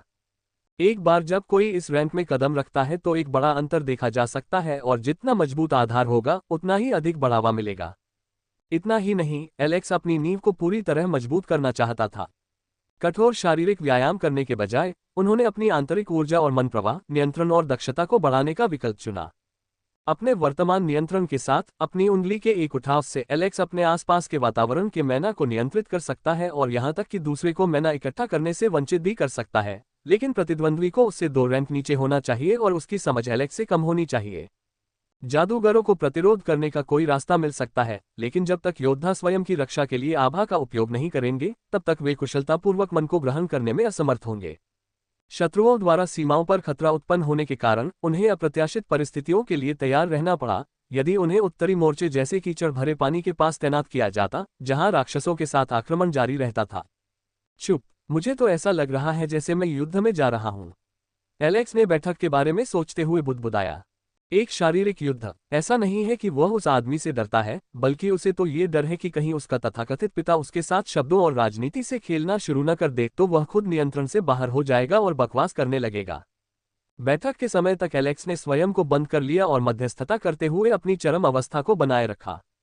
एलेक्स ने खुद को 2 दिनों के लिए बंद कर लिया था, जिससे रिया को उसकी चिंता होने लगी थी। रिया एलेक्स को ढूंढना चाहती थी, लेकिन एलेक्स ने उससे कहा था कि अगर वह मीटिंग के समय तक नहीं आता है तो ही उसे बुलाए। रिया एलेक्स के कमरे की ओर चली गई।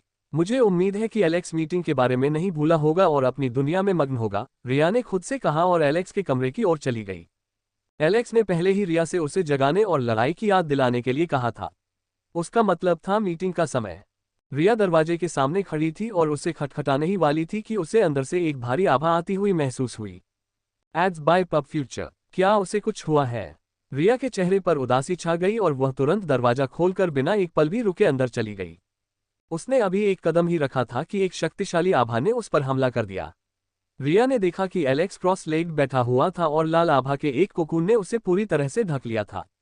रिया ने उसके हृदय के पास एक छोटा सा लाल गोला चमकता हुआ देखा, जो मन के प्रवाह को संघनित करके उसे बनाए रखता प्रतीत हो रहा था। रिया के चेहरे पर चिंता के भाव गायब हो गए, क्योंकि कोकून धीरे धीरे टूटने लगा और सारी ऊर्जा उसके शरीर में समाहित होने लगी। आप अंततः कोर बनाने में कामयाब रहे। राक्षसी बनने की दिशा में एक कदम और आगे बढ़ने के लिए बधाई, रिया ने मुस्कुराते हुए कहा। एलेक्स की आंखें मुस्कुराहट के साथ खुल गईं। रिया, तुम तो जानती ही हो कि मेरा दिल कैसे तोड़ना है। क्या तुम्हें मुझे कोई तोहफा नहीं देना चाहिए? तुम मुझे सिर्फ कुछ शब्दों में बधाई कैसे दे सकती हो? क्यों न हम कुछ मौज मस्ती करें? मैं ऊर्जा और सहनशक्ति से भरपूर हूँ, एलेक्स ने भेड़िया जैसी मुस्कान के साथ कहा जिससे रिया का दिल कांप उठा। रिया का चेहरा गर्म हो गया और वह घबराई हुई मुद्रा में पीछे हट गई। क्या कह रहे हो? अभी तो दिन का उजाला है। और क्या तुम मीटिंग के बारे में भूल गए? टस्क, एलेक्स ने जीभ चटकाए और उठ खड़ा हुआ। मैं ये कैसे भूल सकता हूँ? मैं बस यही उम्मीद करता हूँ कि वह मुझे नाराज न करे। एलेक्स ने नाक भान सिकोड़ी और खड़ा हो गया। रॉयल प्लेस में प्रवेश करते समय एलेक्स को कुलीन शूरवीरों के एक दल द्वारा संरक्षण दिया गया। एलेक्स उनकी सांसों के नीचे एक शक्तिशाली आभा महसूस कर सकता था। उनकी आंखें तलवारों की तरह तेज थीं और उदासीनता के भावों के साथ वे उसे ले गए। Ads bye pub future. ये बताना कठिन था कि वे क्या सोच रहे थे, लेकिन एलेक्स समझ गया कि उस पर नजर रखी जा रही थी और वे उसके हर कदम पर नजर रख रहे थे, भले ही वे दिखावा कर रहे थे। क्या उन्होंने सोचा था कि मैं यहाँ अपनी ताकत से किसी को भी नुकसान पहुंचा सकता हूँ? ये वह स्थान है जहाँ महान रैंक है। जैसे ही एलेक्स अंदर आया, उसने दूर से आती एक शत्रुतापूर्ण निगाह को महसूस किया।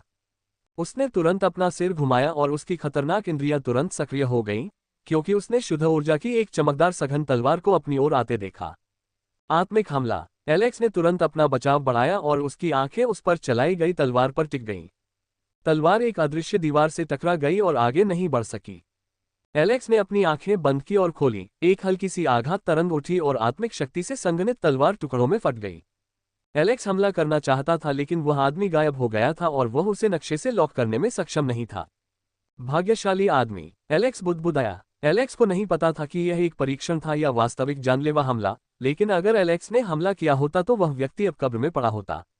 एलेक्स को मदहोशी की हालत में स्थिर देखकर शूरवीरों ने अपने कदम रोक लिए। उन्होंने एक दूसरे को देखा और उसके पास जाने की कोशिश की, लेकिन उसके आसपास की आभा से वे पीछे हट गए।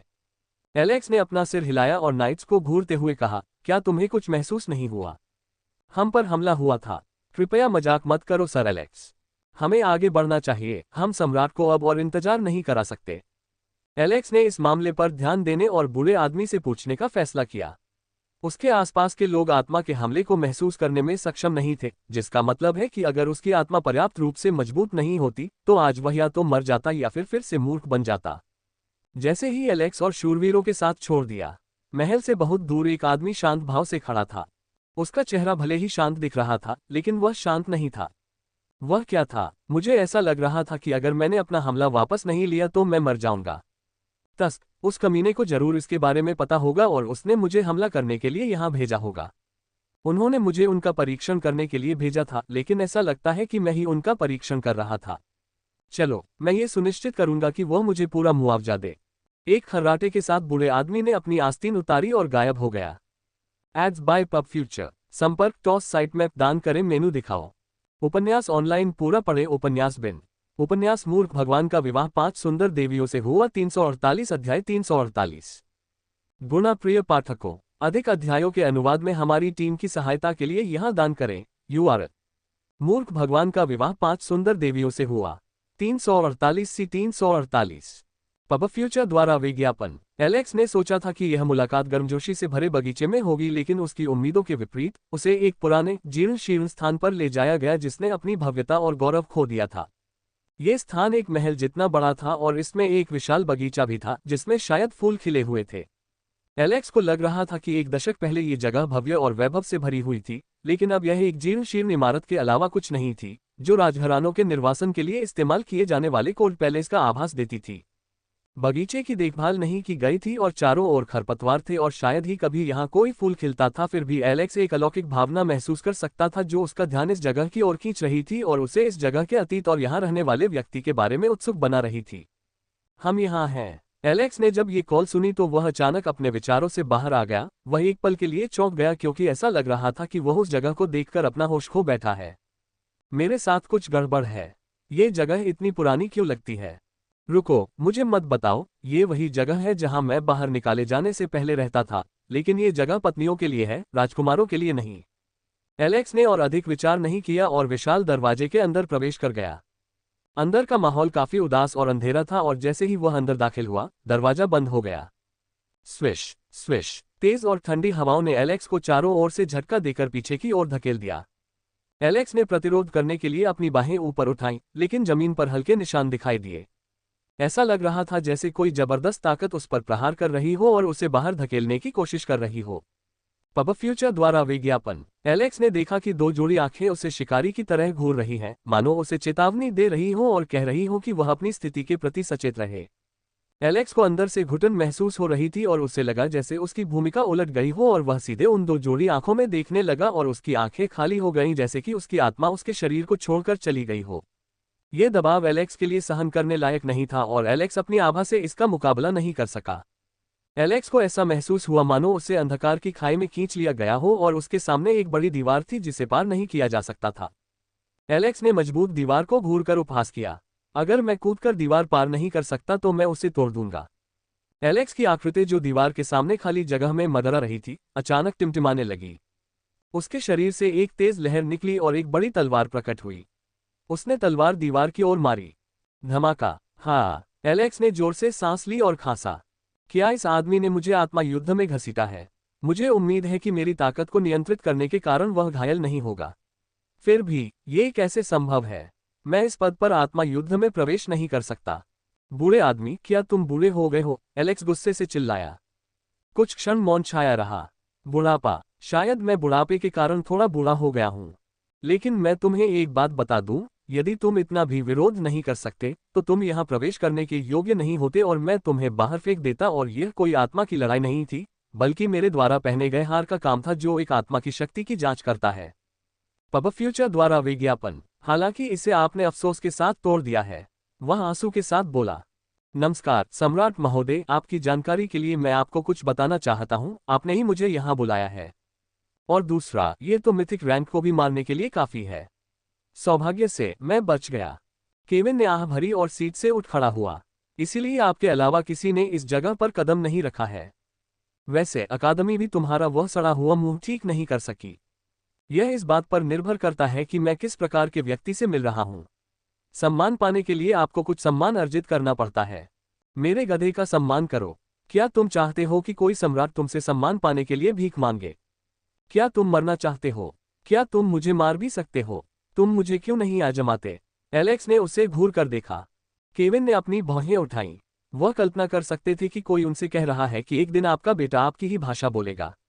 मैं जानता हूं कि तुम सोच रहे हो कि मैं तुम्हें मोहरे की तरह इस्तेमाल कर रहा हूं, तो क्या तुम सोचते हो कि सिर्फ इसलिए कि तुम्हारा इतना उपयोग है, मैं मोहरे को नहीं काटूंगा? मेरे उपयोग के लिए वहां बहुत सारे मोहरे हैं। एलेक्स के होंठ आश्चर्यचकित भाव से मुड़े और फिर वह जोर से हंस पड़ा। क्या कोई मुझसे बेहतर मोहरा है? वैसे मैं तुम्हें कुछ बताऊं। पब फ्यूचर द्वारा विज्ञापन। मुझे नहीं पता कि आपने मेरी पत्नियों को मुझसे शादी करने के लिए क्यों मजबूर किया है, लेकिन मैं इसके लिए आभारी हूं। मैं एक अच्छे विवाहित जीवन का आनंद ले रहा हूं। मैं चाहता हूं कि हर किसी का पिता इतना उदार हो कि अपने बेटे को घर से बाहर निकालने से पहले उसे एक पत्नी या कुछ पत्नियां दे दे। आपके परोपकार का उदाहरण पूरे इतिहास में स्वर्ण अक्षरों में लिखा जाएगा। एलेक्स की बातें सुनकर केविन के माथे पर मोटी नस उभर आए। क्या ये लड़का बेशर्मी की हद पार नहीं कर रहा है? उसकी पत्नियां इसे कैसे संभाल रही हैं? मुझे मत बताओ कि वह बदमाश बन गया है। केविन ने एलेक्स का पुनर्मूल्यांकन करना शुरू किया और सिर से पैर तक देखा। उसकी शक्ल देखकर तो लगता है कि वह भी मेरी तरह एक लेडी किलर है। और जिस तरह से वह बात करता है उससे मुझे शक होता है कि कहीं वह प्लेबॉय तो नहीं बन गया है। मुझे उस पर नजर रखने के लिए कुछ आदमी भेजने चाहिए। मैं नहीं चाहता कि वह हमारे खून को दागदार करे और यहाँ वहाँ बीज फैलाए। एलेक्स ने जब केविन को एक क्षण के लिए चुपचाप विचार करते देखा तो उसकी रीढ़ में सिहरन सी महसूस हुई। यदि वह जानता कि केविन क्या सोच रहा है तो वह आगे बढ़कर उसे मारने की कोशिश करता और चिल्लाता कि वह कोई प्लेबॉय नहीं है और वह अपनी पत्नियों से पूरे दिल से प्यार करता है। केविन ने असहजता दूर करने के लिए खांसते हुए कहा और एलेक्स को अपने पीछे आने को कहा। एलेक्स ने देखा कि वे हॉल में थे और बीच में एक बड़ा सिंहासन रखा हुआ था। एलेक्स ने सिंहासन पर एक नजर डाली और उसके जबड़े खुले रह गए जब उसने उस पर विभिन्न बहुमूल्य रत्न देखे। ये चारों ओर से रत्नों और जवाहरातों से लदा हुआ था और इसका डिजाइन भी काफी स्त्रीयोचित था, मानो इसे किसी महिला को ध्यान में रखकर बनाया गया हो। महाराज। केविन के कदम लगभग लड़खड़ा गए जब उसने पहली बार एलेक्स को ठीक से बोलते हुए सुना और सोचा कि शायद एलेक्स पर भूत सवार हो गया है। हाँ, इतना कीमती सिंहासन वहां धूल में जंग खाकर क्यों पड़ा है? ये स्पष्ट रूप से एक महिला के लिए है। क्या यह महारानी के लिए है? केविन एक क्षण तक कुछ नहीं बोला और फिर एक क्षण के लिए सिंहासन की ओर देखता रहा। उसकी आंखों में पुरानी यादों का भाव झलक उठा। एलेक्स, तुम्हें क्या लगता है कि तुम्हारी माँ किस तरह की इंसान थी? केविन की बातें सुनते ही एलेक्स को ऐसा लगा जैसे उस पर बिजली गिर गई हो और उसका दिल दहल गया। पब फ्यूचर द्वारा विज्ञापन। संपर्क टॉस साइट मैप दान करें। मेनू दिखाओ। उपन्यास ऑनलाइन पूरा पढ़े। उपन्यास बिन। उपन्यास मूर्ख भगवान का विवाह 5 सुंदर देवियों से हुआ 349 अध्याय 349। गुणा प्रिय पाठकों, अधिक अध्यायों के अनुवाद में हमारी टीम की सहायता के लिए यहाँ दान करें। URL। मूर्ख भगवान का विवाह 5 सुंदर देवियों से हुआ 349 से 349। Ads bye pub future. माँ, उनका एक ही शब्द कई भावनाओं को जगाने के लिए पर्याप्त था। ये कहना झूठ होगा कि उसे कोई जिज्ञासा नहीं थी। पहले तो वह उसके बारे में थोड़ा जानने के लिए उत्सुक था। उसने देवी से पूछा और अपने लोगों से भी जानकारी इकट्ठा करने को कहा और यहाँ तक कि यवोन से भी मदद मांगी, लेकिन सब व्यर्थ गया। यहाँ तक कि देवी ने भी उसके बारे में कोई ठोस जानकारी नहीं दी और केवल इतना ही बताया कि वह उसे जन्म देने के कुछ समय बाद ही मर गई थी। शायद उसकी मृत्यु और कुछ अन्य जटिलताओं के कारण वह मूर्ख बन गया था, लेकिन फिर भी वह उसकी उत्पत्ति और उसके जीवन के बारे में जानना चाहता था और उसकी तस्वीर देखना चाहता था। एलेक्स को उसकी माँ के बारे में बताने वाला एकमात्र व्यक्ति और कोई नहीं, बल्कि उसके सामने खड़ा वह व्यक्ति था जो उसे अजीब तरह से घूर रहा था। कई बार उसने सोचा कि वह उससे सीधे मिलने का समय ले ले और उससे पूछे, लेकिन कोई न कोई कारण उसे रोक लेता।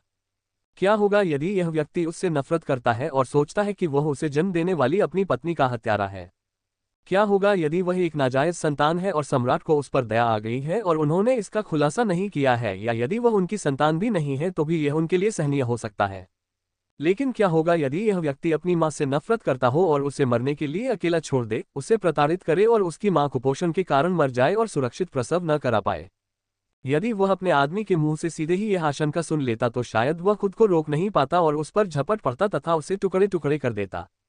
इसलिए एलेक्स ने तब तक इंतजार करने का फैसला किया जब तक वह मजबूत नहीं हो जाता, इतना मजबूत कि वह पूरे साम्राज्य को चुनौती दे सके जहां कोई भी उस पर तलवार उठाने की हिम्मत न जुटा पाए।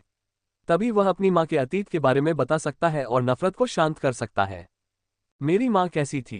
केविन मुस्कुराया और ऊपर देखा। वह दबंग, बहादुर और तलवार की तरह तेज थी। इतना निर्दयी कि किसी को भी जमा दे और इतना दयालु कि पत्थर को भी पिघला दे। कोई भी उसे ठीक से नहीं जानता, लेकिन हर कोई उससे डरता है।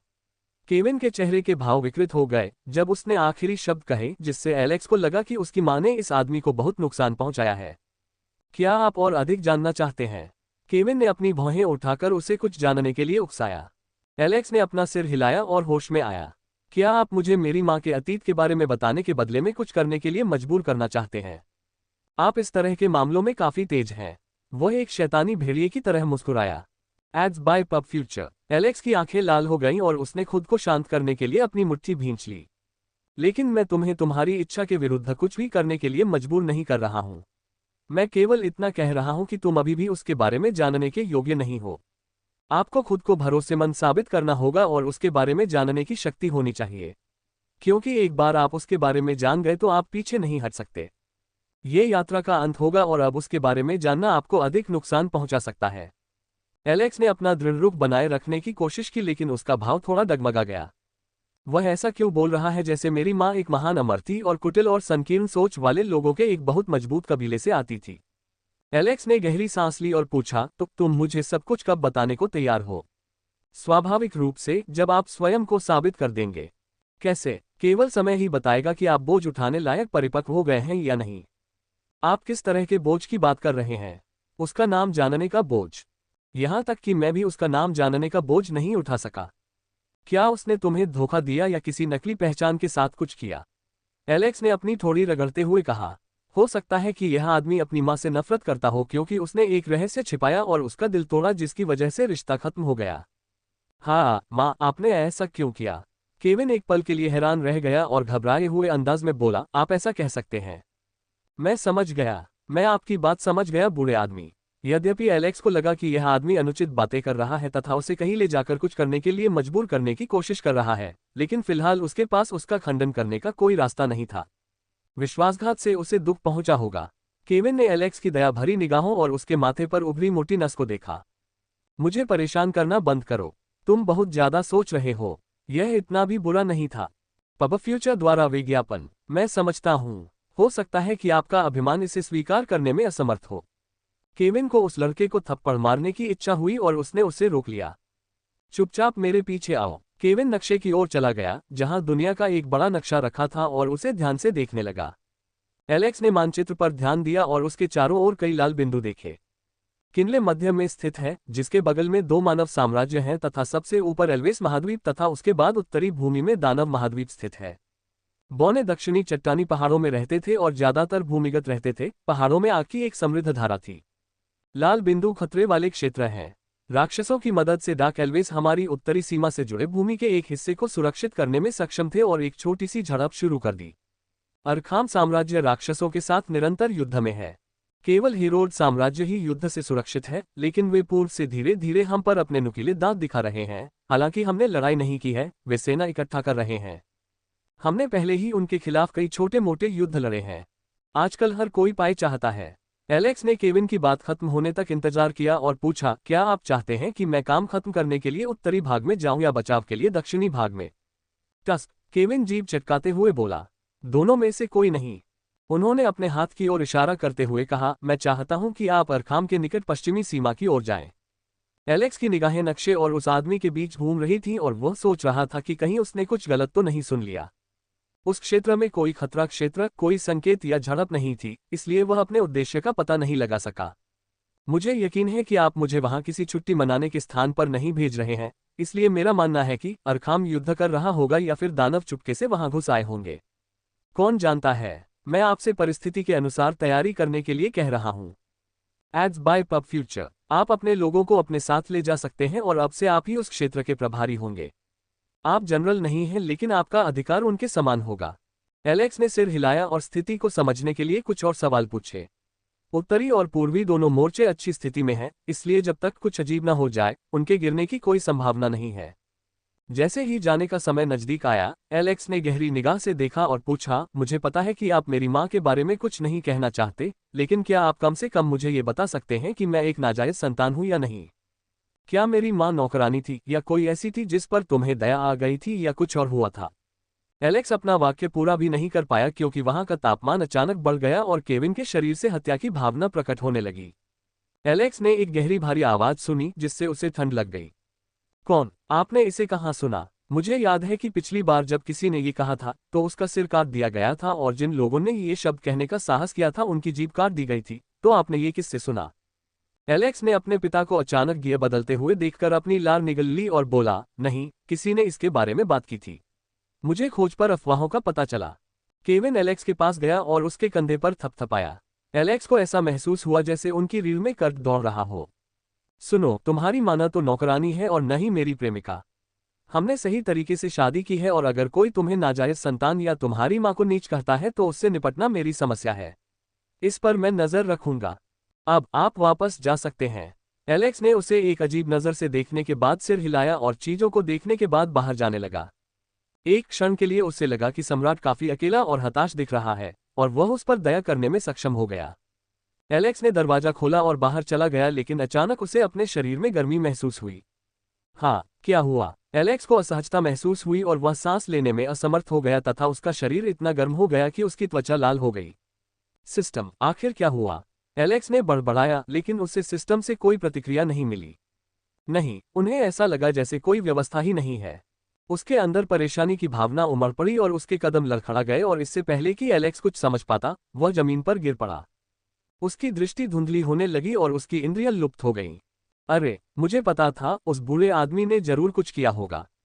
यह आखिरी बात थी। बेहोश होने से पहले उसने बुदबुदाया। Ads bye pub future. संपर्क टॉस साइट मैप दान करें मेनू दिखाओ। उपन्यास ऑनलाइन पूरा पढ़े। उपन्यास बिन।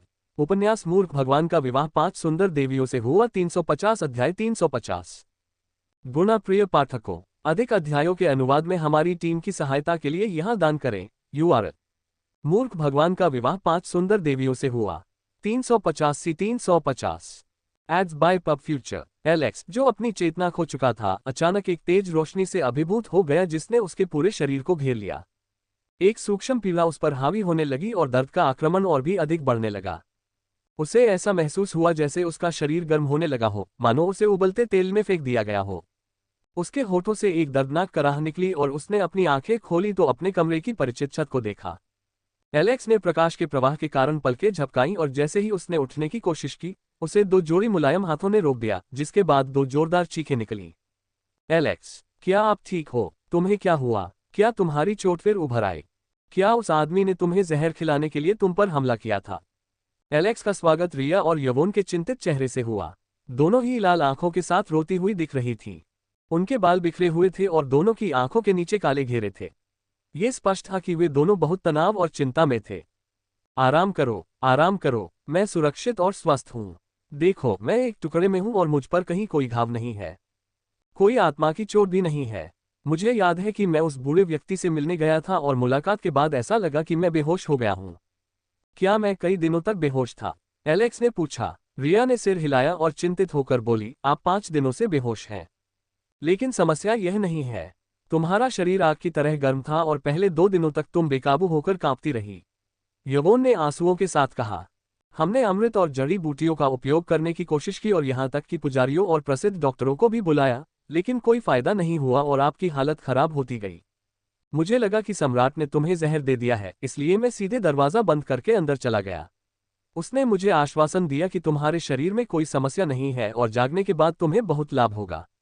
Ads bye pub future. उसने कहा कि 5-6 दिन तक इंतजार करो। अगर तुम आज नहीं जागे तो मैं महल के अंदर घुस जाऊंगा।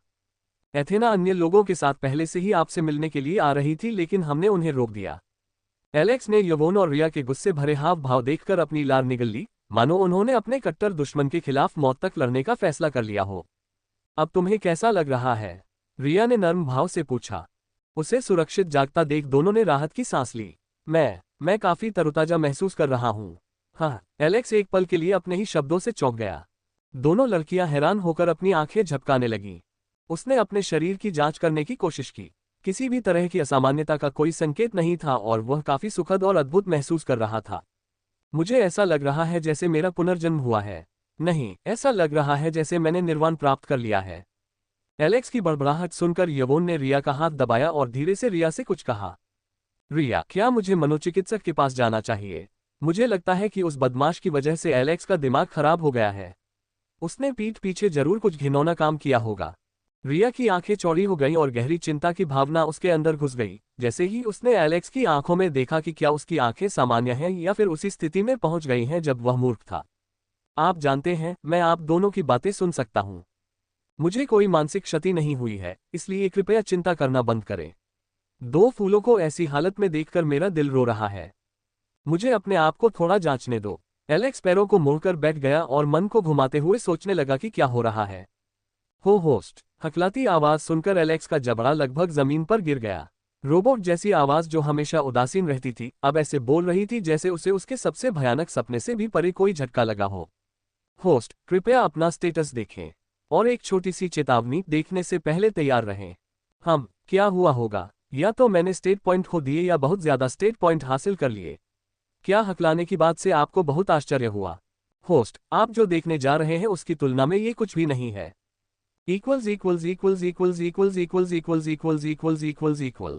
नाम, एलेक्स वॉन लियोनहोर्ट। प्रजाति, मानव। रैंक, मध्य ट्रांसेंडेंटल रैंक। क्षमता, श्रेष्ठ। स्तर, 17। 150। HP, 308/328। मन, 610/840। ताकत, 213। चपलता, 210। सहन शक्ति, 193। जीवन शक्ति, 159। जादू, 198 जोड़ 50। मन कोर के कारण अतिरिक्त 50। आंकड़े अंक 13। उसे लगी चोट के कारण सहन शक्ति और जीवन शक्ति कम है, और चूंकि वह पहले जीवन शक्ति में स्टेट पॉइंट नहीं जोड़ सकता था, इसलिए उसने दूसरों को जोड़ा और बाद के लिए बचा लिया। जीवन शक्ति से उसकी सहन शक्ति प्रभावित हुई थी, लेकिन वह सहन शक्ति में स्टेट पॉइंट जोड़ सकता था।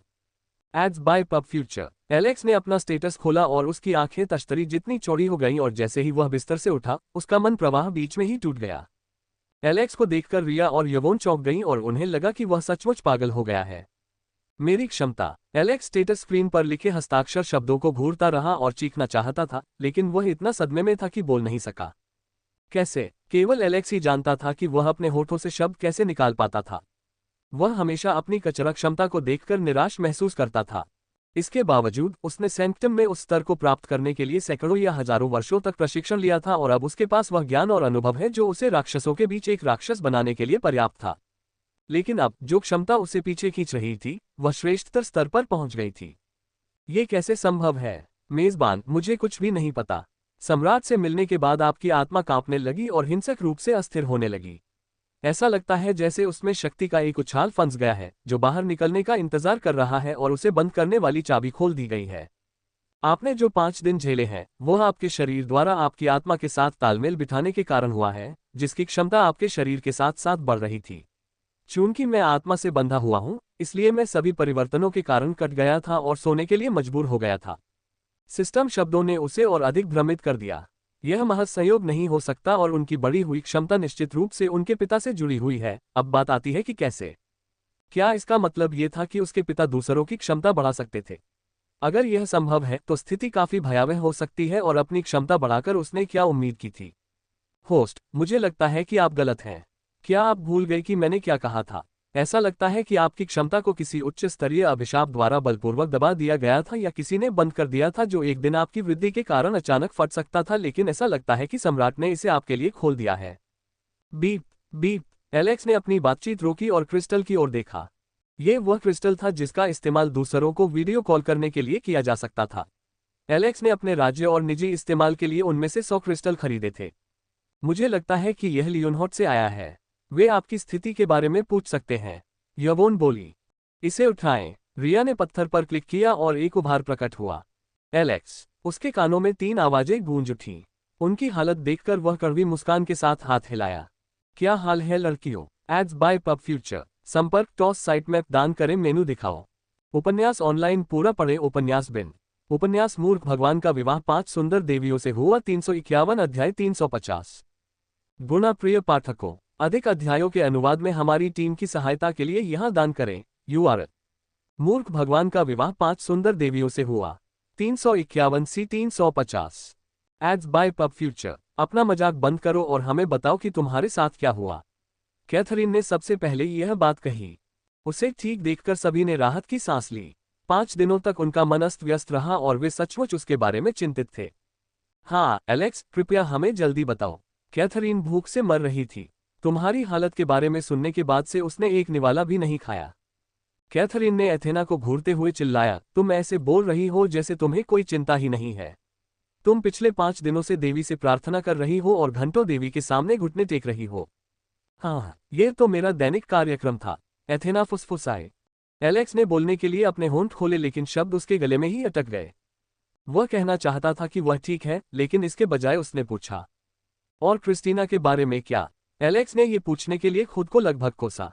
सबकी नजरें क्रिस्टीना पर पड़ी, जो उनसे नजरें हटाने की कोशिश कर रही थी। वह लगातार प्रशिक्षण ले रही थी और अपनी तलवार चला रही थी ताकि वह अपने सिर से चिंता को निकाल सके। जैसा कि अपेक्षित था, उसने हमारी तरह समय बर्बाद नहीं किया और कुछ उपयोगी कार्यों में व्यस्त रही, जबकि हमने समय इधर उधर घूमने में बिताया। यवोन ने मृत दृष्टि से बड़बड़ाते हुए कहा। तुम्हारी बातें सुनकर मुझे अपराध बोध हो रहा है। मैं ही बिस्तर पर था, लेकिन तुम सबको तकलीफ उठानी पड़ी। एलेक्स ने अपराध बोध से अपना सिर हिलाया। Ads bye pub future. आप जानते हैं, अगर आप अपने हाथ खो देते हैं और किसी लड़ाई में बुरी तरह घायल होकर वापस आते हैं, तब भी हमें इतनी चिंता नहीं होगी। इस बार मामला बिल्कुल अलग था, क्योंकि हमें नहीं पता कि आपके साथ क्या हुआ। हमने कितनी भी कोशिश की, आपकी हालत में कोई सुधार नहीं हुआ। मुझे आपके तापमान के बारे में नहीं पता, लेकिन यवोन ने बताया कि हट और जॉय ने आपको शांत करने के लिए बर्फ का इस्तेमाल किया था, लेकिन आपका तापमान जरा भी कम नहीं हुआ। एलेक्स, मुझे सच सच बताओ, क्या तुम्हारी आत्मा फिर से घायल हुई थी या तुम किसी के द्वारा दिए गए प्रबल श्राप के प्रभाव में थे? एथेना ने गंभीर भाव से पूछा। यवोन ने कहा कि कोई बाहरी घाव नहीं था, और पुजारी ने आत्मा की चोट की भी जांच की, लेकिन ये पिछले वाले से बचा हुआ था। एलेक्स ने एक क्षण के लिए अपनी थोड़ी रगड़कर सोचा कि सच बोलना है या नहीं, लेकिन उनकी चिंतित निगाहों को देखने के बाद उसने उन्हें सच बताने का निर्णय लिया। बहुत खूब, आपकी क्षमता और प्रतिभा में वृद्धि हुई है। ये कैसे हो सकता है? उनके चेहरे पर सदमा के भाव थे और वे ठंडी हवा में सांस ले रहे थे। रिया के हाथ कांपने लगे जब उसने उन्हें एलेक्स की ओर इशारा करते हुए कहा, तुम पहले से ही एक प्रतिभाशाली व्यक्ति हो और तुम्हारी क्षमता बहुत अधिक थी और अब ये और अधिक विकसित हो गई है। क्या इसका मतलब यह नहीं है कि अब आप अपराजय हैं? यवोन ने आंखें झपकाते हुए पूछा। मैं तो पहले से ही अपराजय हूं। मैं आज तक कभी नहीं हारा। एलेक्स ने अपनी छाती थपथपाते हुए कहा। वह कहना चाहता था कि वह एक घटिया क्षमता लेकर पैदा हुआ था, लेकिन अपनी पत्नी की आंखों में सम्मान और भय देखकर वह उनका दिल नहीं तोड़ना चाहता था। हम अपराजित, मुझे याद है कि आप एलिस नाइट टीम से हार गए थे, कैथरीन ने एक व्यंग्यात्मक मुस्कान के साथ कहा। Ads bye pub future. वह धोखा था, उसने धोखा दिया, एलेक्स ने एक बच्चे की तरह बड़बड़ाया और गुस्सा दिखाया, जिसे देखकर सभी लोग हंस पड़े। ठीक है, मजाक छोड़कर मैं तुम्हें एक और बात बताना चाहता हूँ।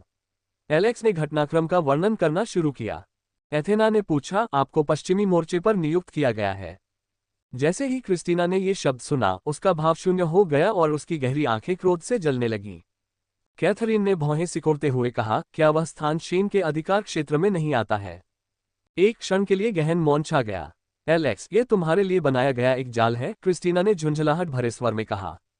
आवश्यक रूप से नहीं, एलेक्स ने कहा, वो बुरा आदमी मूर्ख नहीं है जो मुझे वहां भेजकर मेरी क्षमता बर्बाद कर देगा। एथेना बोली, क्या होगा यदि वह चाहता है कि आप और शेन द्वितीय राजकुमार गुट से भिड़ें और उसे कमजोर करें? कैथरीन बोली, ऐसा हो सकता है। मैंने राजधानी में अपने मित्र से सुना है कि द्वितीय राजकुमार सिंहासन पर कब्जा करने के लिए आक्रामक प्रयास कर रहा है। और जैसा कि आपने कहा कि अरखाम से युद्ध, इसकी भी उच्च संभावना है। एलेक्स, मैं तुम्हारे साथ चलूंगी। कृपया मुझे भी ले चलो, क्रिस्टीना बोली।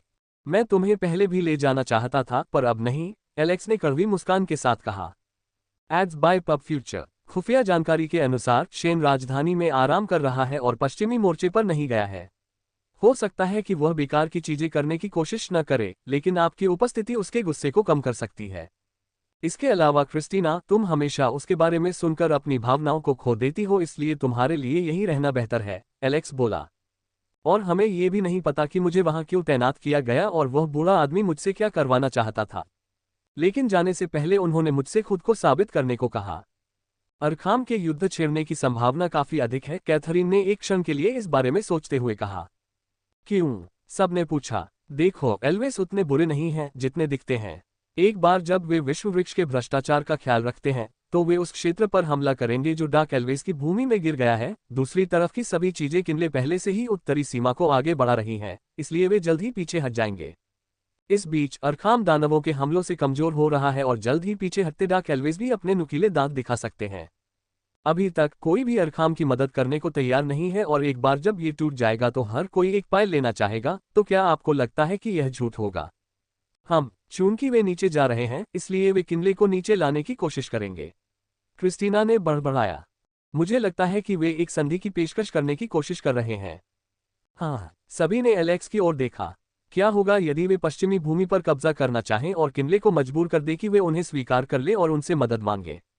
ये सब मेरी धारणाएं हैं और ये सब इस संभावना पर आधारित है कि अरखाम हमला करेगा। हम इस बिंदु पर बहुत अधिक अड़े नहीं रह सकते। कौन जानता है कि बीच में कुछ और आ जाए। कैथरीन, मुझे एयोन और मैक्स के 700 सर्वश्रेष्ठ सैनिक चाहिए। उन्हें जल्दी से भेजो। क्या हमें अतिरिक्त सुरक्षा के लिए एल्बर्ट को भेजना चाहिए? एथेना बोली। सभी लोग ऊपर देखने लगे और उनके मन में एल्बर्ट के पागल हो जाने का दृश्य उभरने लगा। वह चले जाएंगे और अधिक शक्तिशाली व्यक्ति की तलाश करेंगे, चाहे वह दुश्मन हो या दोस्त। नहीं, सभी लोग कांपते हुए चिल्लाए। Ads bye pub future. संपर्क टॉस साइट मैप दान करें मेनू दिखाओ। उपन्यास ऑनलाइन पूरा पढ़े। उपन्यास बिन। उपन्यास मूर्ख भगवान का विवाह 5 सुंदर देवियों से हुआ 352 अध्याय 351। गुणा प्रिय पाठकों, अधिक अध्यायों के अनुवाद में हमारी टीम की सहायता के लिए यहां दान करें। URL। मूर्ख भगवान का विवाह 5 सुंदर देवियों से हुआ 352 सी 351। पब फ्यूचर द्वारा विज्ञापन। एक बार तैनाती के आदेश जारी हो जाने पर व्यक्ति को तुरंत तैनात मोर्चे पर पहुंचना होता है। चूंकि एलेक्स बेहोश था, इसलिए उसे देर हो गई और उसे जल्दी से वहां पहुंचना पड़ा। दक्षिण की ओर जाते समय एलेक्स के साथ रिया और 100 आदमी थे जिन्हें वह लियोनहॉट से लाया था। 2 दस्तों में विभाजित, एक का नेतृत्व रॉन और दूसरे का मैक्स करेंगे। और इस तरह मैक्स का अपने दस्ते का नेतृत्व करने का लंबा सपना पूरा हुआ। हट और जेरेमी को उत्तरी भूमि पर तैनात किया गया, जबकि जॉय को पूर्वी भूमि पर भेजा गया। एलेक्स क्रिस्टीना को अपने साथ लाना चाहता था, लेकिन कट्टर दुश्मन के कारण एलेक्स ने उसे अपने साथ आने से रोक दिया, जिससे वह बहुत नाराज हो गया।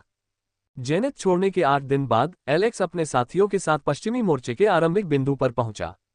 इस स्थान के आसपास के अधिकांश राज्य टियर 3 या टियर 4 के थे। इस स्थान पर कोई प्रभु या केंद्रीय गण नहीं थे और आसपास के स्थानों के कुलीन या राजा सामान्यतः सैनिकों और कमांडरों के रूप में कार्य करते थे, जो कुछ नाम और प्रसिद्धि प्राप्त करना चाहते थे। अरखाम सबसे कमजोर होने के कारण इस स्थान के लिए कभी कोई खतरा नहीं बन सका। क्रिस्टीना के पिता और शेन पूर्वी किले में कमांडर हुआ करते थे और क्रिस्टीना के पिता के जनरल बनने के बाद उनके नाम कई उल्लेखनीय उपलब्धियां दर्ज हुई। यह उसकी दृढ़ता के कारण ही था कि हेरोल्ड किनले की भूमि पर पैर नहीं रख पाया, लेकिन जल्द ही शेन ने अपने दोस्त को धोखा दिया और पद पर आसीन हो गया और स्थिति बदतर होने लगी। दूसरे राजकुमार को शेन की क्षमता के बारे में अन्य किसी से भी अधिक जानकारी थी, इसलिए उसने कुछ युक्तियां अपनाकर शेन को दक्षिणी मोर्चे का जनरल बना दिया, जहां कोई युद्ध नहीं था और शेन को यहां तैनात होकर जनरल के रूप में कार्य करने तथा युद्ध की स्थिति में चीजों को बिगाड़ने की आवश्यकता नहीं थी।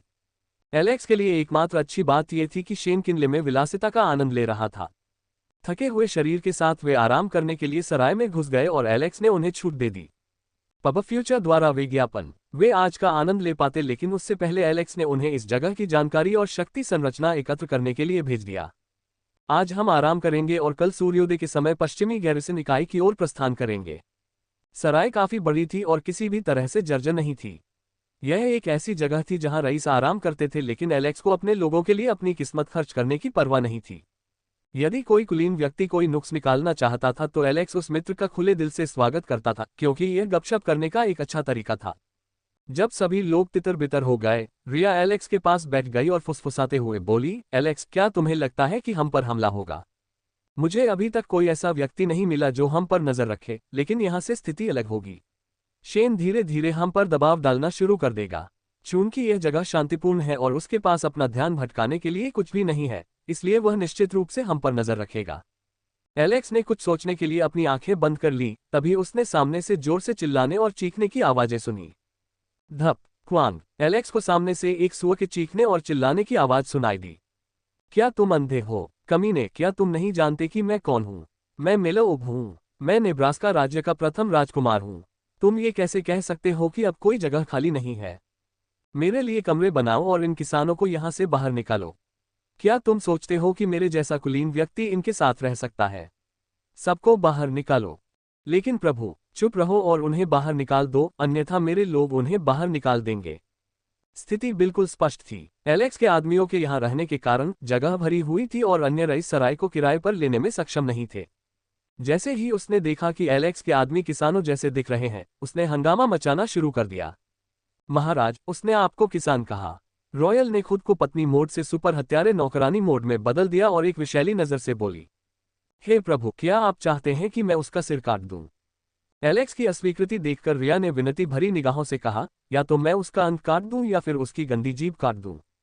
रिसेप्शनिस्ट, जो अंदर से घबरा रहा था, उसने मेलर को शांत करने की कोशिश की। वह कोई मूर्ख नहीं था जो खरगोश के लिए बाघ को नाराज कर दे।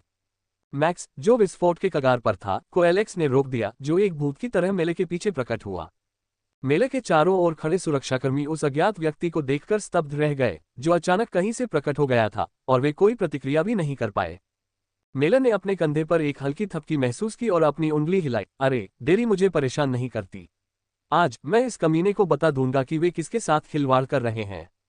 तुमने किसे कमीना कहा? मेले को अपनी रीढ़ की हड्डी में ठंडक महसूस हुई और उसने पीछे मुड़कर देखा तो दो जोड़ी आंखें उसे ठंडी निगाहों से घूर रही थी। आप कौन हैं? मैं उनका भगवान हूँ। मेले ने अपनी लार निगल ली और उस आदमी को इस विचार से देखा कि चाहे उसके पास कितनी भी ताकत क्यों न हो, वह उसे इस स्थान पर छू नहीं सकता। मैं तुमसे कह रहा हूं कि अपने आदमियों को यहां से जितनी जल्दी हो सके निकाल लो। यही वो जगह है जहां मैं रहूंगा। मुझे नहीं पता तुम कहां से आए हो, लेकिन तुम्हारे जैसे कीड़े ने जगह रोक रखी है। देखो, कई अन्य रईस इस जगह को किराए पर लेना चाहते हैं, लेकिन वे ऐसा करने में असमर्थ हैं, क्योंकि तुमने अपने गुलाम के लिए जगह किराए पर ली है। वे सर्वशक्तिमान मुझसे मदद मांगने आए हैं। लोग मेरी भूमि पर मुझे भगवान की तरह पूजे। एलेक्स ने उन कुलीन लोगों के समूह को देखा जो स्थिति पर नजर रख रहे थे, और फिर उस आदमी की ओर देखा जो अपनी छाती तक भी नहीं पहुंच पा रहा था। इतनी भी ऊंचाई नहीं थी कि वह इतनी ऊंची बातें बोल सके और खुद को सर्वशक्तिमान कह सके। क्या इस दुनिया में अभी भी भ्रम में पड़े लोग हैं? आखिर कुछ लोग अहंकार के कारण खुद को भगवान नहीं मान पाते। एलेक्स देख सकता था कि यह आदमी बहादुर था। उसे नहीं पता था कि वह लियोनॉर्ड प्रतीक को अनदेखा कर रहा था या उसे इसके बारे में पता ही नहीं था। ऐसी स्थिति में क्या उसे अपना कर्तव्य निष्ठापूर्वक नहीं निभाना चाहिए और अपना परिचय नहीं देना चाहिए? मैं समझ गया, एलेक्स ने बड़बड़ाया। मेले ने उसकी समझदारी भरी नजर देखकर संतोष में सिर हिलाया। एलेक्स ने मुस्कुराते हुए अपना सिर झुकाया और कहा, इस मामले में सुरक्षित यात्रा करें। पब फ्यूचर द्वारा विज्ञापन। मेलर, जो एलेक्स के शब्दों पर प्रतिक्रिया नहीं कर पा रहा था, अचानक उसे महसूस हुआ कि उसकी दृष्टि धुंधली हो रही है और अचानक उसे उठाकर बाहर फेंक दिया गया। एक के बाद एक इसी प्रकार की कार्रवाइयां हुई। Bang bang bang. एक के बाद एक गोलियां चलती हुई लाशें सराय के बाहर गिरती रहीं। सुनो मिल, ये बहुत अच्छा होगा यदि तुम जान सको कि तुम किसके साथ खिलवाड़ कर रहे हो। मैं शेर दिल का राजा हूँ। मिलर दर्द से कराह उठा और लड़ने के लिए अपनी तलवार निकालने ही वाला था कि उसके आदमियों ने उसे रोक लिया। हे प्रभु, कृपया अपना क्रोध शांत करें। हमने आपका अनादर किया है। वह लायनहॉट का राजा है। 21 वर्ष की आयु में इस व्यक्ति ने कॉन्टिनेंटल सूची में 43वें स्थान पर रहे मार्क को हराया और वह किनले का 5वां राजकुमार है। मैं 5वां राजकुमार हुआ करता था, भ्रामक शब्द मत कहो, एलेक्स ने बड़बड़ाते हुए कहा। जैसे ही मिलन ने ये शब्द सुने, उसकी आंखें अकड़ गईं और वह उस आदमी को घूरने लगा जिससे उसे अथाह आभा मिल रही थी। मिलन को पीछे न हटते देख एलेक्स की आवाज कठोर हो गई। यदि तुम अब भी अपनी तलवार निकालना चाहते हो तो निकाल सकते हो, लेकिन मैं तुम्हें एक बात बता दूं, तुम वह हाथ खो दोगे जिससे तुम तलवार निकालोगे। और हाँ, अगर तुम युद्ध करना चाहते हो तो तुम कर सकते हो। मेरा लियोनहॉर्ट हमेशा तुम्हारा स्वागत करने के लिए तैयार है। म्यूलर ने अपनी लार निगल ली और उसकी इंद्रियां चिल्ला उठी कि यह आदमी झूठ नहीं बोल रहा था। उसने अपने पास खड़े अन्य रईसों की ओर देखा जो भी शिकायत करना चाहते थे। क्या आप सबको भी कोई समस्या है? उन्होंने एलेक्स के तीखे शब्द सुने और अपनी नजरें झुका ली। नहीं महाराज, आप यहीं रह सकते हैं। ये सराय पूरी तरह से आपकी है। मेले का चेहरा गुस्से से हरा हो गया। वे वही लोग थे जो उसकी प्रसिद्धि का बखान करते थे और उसे मदद के लिए आगे बढ़ाते थे, लेकिन अब जब वह गिर चुका था तो उन्होंने उसकी तरफ देखने की भी हिम्मत नहीं की और यहाँ तक कि उसे तिरस्कारपूर्ण तरीके से देखा और उसका मजाक उड़ाया। फिर भी उसे अंततः अपनी गलती का एहसास हुआ। उसे बातचीत शुरू करने से पहले दूसरे पक्ष की जांच कर लेनी चाहिए थी। इन सरदारों ने जानबूझकर उसे आगे बढ़ाया होगा और उसके अहंकार को अपमानित करना चाहा होगा। सत्ता के नशे में उसने कभी आकाश की विशालता नहीं देखी थी, लेकिन एलेक्स को देखकर उसने अंततः एक मूल्यवान सबक सीखा है जो उसके जीवन को बेहतर या बदतर बना सकता है। पब फ्यूचर द्वारा विज्ञापन संपर्क टॉस साइट मैप दान करें। मेनू दिखाओ। उपन्यास ऑनलाइन पूरा पढ़े। उपन्यास बिन उपन्यास मूर्ख भगवान का विवाह 5 सुंदर देवियों से हुआ 353 अध्याय 352। गुणा प्रिय पाठकों, अधिक अध्यायों के अनुवाद में हमारी टीम की सहायता के लिए यहाँ दान करें। URL मूर्ख भगवान का विवाह 5 सुंदर देवियों से हुआ 353 सी 352। पब फ्यूचर द्वारा विज्ञापन। पर्याप्त खुफिया जानकारी और स्थिति का मोटा मोटा अवलोकन करने के बाद एलेक्स पश्चिमी गैरिसन क्वार्टर में दाखिल हुआ जहां सैनिक तैयार खड़े थे। लेकिन एलेक्स के स्टैंड बाय के अर्थ के विपरीत ये लोग खड़े होकर आराम करने के अलावा कुछ नहीं कर रहे थे। ऐसा लगता है कि स्टैंड बाय के बारे में उनकी समझ अलग है। यहां तक कि दरवाजे भी बिना सुरक्षा के थे और दीवार के ऊपर कोई भी व्यक्ति नहीं था, सिवाय कुछ लोगों के जो अपनी जगह पर दोपहर की अच्छी नींद लेते हुए सो रहे थे। यह एक ऐसी जगह है जहां लोग आनंद लेने के लिए आते हैं। वे यहाँ सिर्फ इसलिए आए हैं क्योंकि वे मजबूर हैं, इसलिए नहीं कि वे यहाँ रहकर सीमाओं की रक्षा करना चाहते हैं। शॉन ने कहा कि इस तरह से सीमाओं की रक्षा करने वाले लोगों के साथ इसमें कोई आश्चर्य की बात नहीं है कि किनले खोखला होता जा रहा है और अभी भी अपने गर्व और अहंकार में फंसा हुआ है और सोचता है कि वे दुनिया में सबसे मजबूत साम्राज्य हैं। एलेक्स के साथ आसपास के राज्यों से कुछ अन्य रईस भी थे जिन्हें अपने निर्धारित पद पर जाने से पहले यहाँ आने के लिए मजबूर किया गया था। मेला और सराय में मिले कुछ कुलीन लोग भी उनके साथ थे। जल्द ही एक आदमी आया और उनका अभिवादन किया। मैं अर्लरूट बेल हूँ, वेस्टर्न गैरिसन सेंटर का कमांडर। ये वह स्थान है जहां पश्चिमी मोर्चे पर तैनात सैनिकों को बुनियादी सैन्य प्रशिक्षण दिया जाता है। जिन लोगों को इस स्थान पर नियुक्त किया जाता है उन्हें यूनिट में नियुक्त होने से पहले 1 महीने का अनिवार्य प्रशिक्षण लेना पड़ता है और बाकी समय सेवा में बिताना पड़ता है। भाषण के बाद रईसों ने प्रशिक्षण के लिए मजबूर होने के बारे में शिकायत की। ये लोग भाग्यशाली थे कि वे रिजर्व सैनिकों के रूप में यहाँ खड़े थे, अन्यथा अन्य मोर्चों पर लड़ाई के कारण कोई रिजर्व सैनिक नहीं थे और अगर बात बढ़ती तो राज्य और अन्य मोर्चों से सैनिकों को बुलाया जा सकता था। एलेक्स ने जब सैनिकों को देखा तो उसके चेहरे पर मुस्कान आ गई। ये लोग सैनिकों जैसे नहीं लग रहे थे। यहाँ तक कि उसके राज्य के किसान भी इन मोटे लोगों से बेहतर हालत में थे। उनकी आंखें मृत थीं और वे ऊबकर मर चुके थे। खतरे के विचार और युद्ध के मैदान में तलवारें भांजने से दूर ये लोग उबाऊ चेहरे के साथ जम्हाई ले रहे थे। ये पूरी तरह से उनकी गलती नहीं है, यह उस बदमाश शेन की वजह से होगा। जब मालिक आलसी हो तो उसके अधीन काम करने वाले कर्मचारी भी आलसी हो जाते हैं। पब फ्यूचर द्वारा विज्ञापन। कुछ तथ्य हैं जिन्हें आपको ध्यान में रखना चाहिए। चाहे आपकी स्थिति कुछ भी हो, यहाँ आप कुछ नहीं बल्कि साधारण सैनिक हैं जो सैन्य सेवा करने वाले सैनिक के नियमों का पालन करते हैं। जो लोग नियम तोड़ेंगे उन्हें कड़ी सजा दी जाएगी। नियम मेरे गधे, अगर हर कोई नियमों का पालन करता तो ये जगह ऐसी नहीं दिखती। मैक्स ने हल्के से बड़बड़ाया, लेकिन जल्द ही उसे एक तीखी नजर महसूस हुई और उसने अपना मुंह बंद कर लिया। कैडेट, तुमने क्या कहा? रूथ उसे पूरी तरह से सुन नहीं पाया था, इसलिए उसने मैक्स की ओर देखा और सोचा कि क्या यह आदमी कुछ महत्वपूर्ण बात पूछ रहा है। वह अपने बेईमान मुंह के कारण किसी दिन मर जाएगा। एलेक्स ने बचाव में आगे बढ़ते हुए मन ही मन कहा। कमांडर रूथ, मैं जेनेट अकादमी से हूं और मेरे पास आपके लिए केंद्र से एक विशेष पत्र है। तो कृपया मुझे मिलने का समय दें। ठीक है, तुम मेरे साथ चलो। बाकी लोग कृपया अपने निर्धारित छात्रावास में जाकर आराम करो। हम तुम्हें तुम्हारा कार्यक्रम जल्दी ही बता देंगे। एलेक्स ने पीछे मुड़कर एक संकेत दिया जिसे देखकर मैक्स को बहुत पसीना आने लगा। रिया, अपना ख्याल रखना और सावधान रहना। इन लिकड़बग्गों को हमें काटने का मौका मत देना। जी महाराज। कमांडर के कार्यालय में वहां 2 आदमी मौजूद थे और चारों ओर मौत जैसी शांति छाई हुई थी। रूथ ने वह पत्र पढ़ा जिसमें अनेक आदेश जारी किए गए थे। उसके हाथ कांपने लगे और वह उस युवक को घूरने लगा जो उसे बुरी नजर से देख रहा था। उसकी आंखें ही उसे डराने के लिए काफी थीं।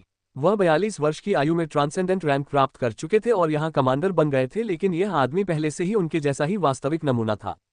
उसने पसीना पोंछा और हल्की हंसी के साथ पूछा, सर एलेक्स, यह नकली तो नहीं हो सकता? पत्र में कहा गया था कि एलेक्स के पास पूरे पश्चिमी मोर्चे पर अधिकांश निर्णय लेने के लिए पर्याप्त शक्ति होगी, लेकिन उससे भी ज्यादा उसे इस आदमी को यहाँ देखकर झटका लगा। उसे एक सूची मिली थी, लेकिन उसमें उसका नाम नहीं था। सच तो यह है कि उनका नाम उल्लेखित तो था, लेकिन नोबल श्रेणी में नहीं बल्कि कैडेट श्रेणी में, जो आरक्षित बलों के लिए यहाँ आते हैं। यह मजाक करने का समय नहीं है, लेकिन यहाँ की स्थिति को देखते हुए मैं आपसे एक प्रश्न पूछना चाहता हूँ। क्या आपको लगता है कि सीमा की रक्षा करना एक मजाक है? क्या आप इन अयोग्य सैनिकों के साथ सीमा की रक्षा इसी तरह करते हैं? नहीं नहीं, वे सिर्फ रिजर्व हैं जिन्होंने पहले ही प्रशिक्षण पूरा कर लिया है। डिफेंस में जो है वे काफी फिट हैं। रूथ ने आश्वस्त स्वर में कहा। मुझे मोटा मोटा डेटा दीजिए। क्या आपने हाल के महीनों में कुछ भी अजीब देखा है? रूथ ने इस बारे में सोचना शुरू किया और गश्त कर रहे सैनिकों से प्राप्त दस्तावेजों के साथ रिपोर्टें निकालकर एलेक्स को सौंप दी। एलेक्स ने कागजात पलटे। कुछ भी महत्वपूर्ण नहीं था, लेकिन उसकी नज़र 19 दिन पहले बनी रिपोर्ट पर पड़ी। एलेक्स की आंखें रुक गईं। हमने देखा कि कुछ सैनिक अपनी सीमा से बाहर निकल रहे थे। हमने उनसे मुठभेड़ की और वे बिना किसी शोर शराबे के तुरंत वापस चले गए। 26 दिन पहले अरखाम साम्राज्य के टोही सैनिकों ने सीमा पार की। उन्होंने कुछ नोट्स लिए और जब तक हमने उन्हें पकड़ा तब तक वे वापस चले गए। उनका इरादा स्पष्ट नहीं था और ऐसा 6ठी बार हुआ था।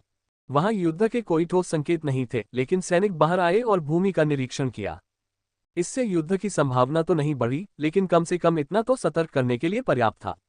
ईमानदारी से एलेक्स ने विश्लेषण किया कि यदि युद्ध छिड़ गया तो इसका कारण ये हो सकता है कि दानव किसी तरह से इस मोर्चे से बाहर आ गए या अरखाम दानवों से हार गया और उस पर कब्जा कर लिया गया। कब्र में पैर होने के कारण यदि अरखाम में सामान्य बुद्धि है तो उन्हें उनका ध्यान भटकाने की कोशिश नहीं करनी चाहिए, लेकिन जैसा कि कैथरीन ने कहा कि वे किनले को अपने साथ नीचे लाने की कोशिश कर सकते हैं। पब फ्यूचर द्वारा विज्ञापन। हाँ, काश उनमें सामान्य बुद्धि होती, लेकिन हमेशा की तरह जब इस तरह से सोचने की बात आती है तो चीजें हमेशा सामान्य बुद्धि से परे चली जाती हैं। जब तक कि कुछ ऐसा संदिग्ध न हो जिसके बारे में वह न जानता हो, यहाँ कोई बड़ी घटना घट सकती है। एलेक्स गहरी सोच में डूब गया और रूथ की ओर देखने लगा जो उसकी नजरों से मिलते ही कांप उठी। क्या तुमने इसकी सूचना जनरल शेन को दी? हाँ। वाह, तुमने इसकी रिपोर्ट नहीं की थी? एलेक्स की आवाज तेज हो गई और उसने रूथ को अपनी नजर से दबाना शुरू कर दिया। मैंने इसकी रिपोर्ट कर दी है। तो उसका जवाब क्या था? रूथ ने जवाब देने से पहले एक गहरी सांस ली और बोली, जनरल शेन ने कहा कि वे शायद मौज मस्ती के लिए इधर उधर घूम रहे होंगे या फिर रास्ता भूल गए होंगे। चीख। एलेक्स के हाथ में रखे कागज को निचोड़ा गया, जबकि कुर्सी की बगल को कुचलकर चूर्ण बना दिया गया। क्या यह मजाक है? क्या आप मुझसे हंसने की उम्मीद करते हैं? रूथ ने अपना सिर हिलाया। कुछ दिन पहले उन्हें जनरल शेन का फोन आया था, जिसमें उन्होंने उनसे कहा था कि वे इस आदमी को नाराज न करें और जो चाहे करे, क्योंकि यह आदमी वहां बस कुछ ही महीने रहेगा। उसने उसे चेतावनी दी थी कि वह किसी भी कीमत पर उसे उकसाए नहीं। दुर्भाग्य से रूथ ने कुलीनों की सूची में एलेक्स का नाम न पाकर अपनी सतर्कता कम कर दी थी। यदि वह केवल कैडेट सूची में सूची की जांच करने की कठिनाई से गुजरे होते तो उन्होंने सैनिकों को पुनर्व्यवस्थित कर दिया होता, लेकिन उन्हें आश्चर्य हुआ कि क्या इससे कोई फर्क पड़ेगा क्योंकि यहाँ अधिकांश सैनिक पहले से ही ऐसे थे। एलेक्स ने शेन के बारे में और कुछ नहीं पूछा क्योंकि ये दीवार पर सिर मारने जैसा होता। सर रूथ, कृपया गश्त बढ़ा दें और प्रत्येक रक्षा पंक्ति को किसी भी अप्रत्याशित स्थिति के लिए तैयार रहने को कहें। उनसे कहिए कि वे कल से लापरवाही करना छोड़ दें। पूरी दुनिया इस समय मुश्किल में है। हम नहीं जानते कि हम पर क्या बीतने वाली है। हमें किसी भी अप्रत्याशित स्थिति के लिए तैयारी शुरू कर देनी चाहिए। मैं समझ गया, सर एलेक्स। मैं वही करूंगा जो आप कहेंगे, लेकिन मैं आपके साथ ईमानदार रहूंगा सर एलेक्स। यहाँ के अधिकांश सैनिक बूढ़े हैं, जबकि युवा लोग विभिन्न स्थानों से आए कैडेट हैं या वे हैं जो विभिन्न तरीकों से यहाँ आए हैं। अर्ल रूथ ने गंभीर भाव से कहा, यहाँ के अधिकांश लोगों में सुरक्षा की भावना नहीं है, इसलिए उन्हें ये समझ दिलाने में कुछ समय लग सकता है। ये ठीक है, हम अभी बदलाव की उम्मीद नहीं कर सकते। जब तक हम आगे बढ़ने के लिए कदम उठाते रहेंगे, बदलाव निश्चित रूप से होंगे।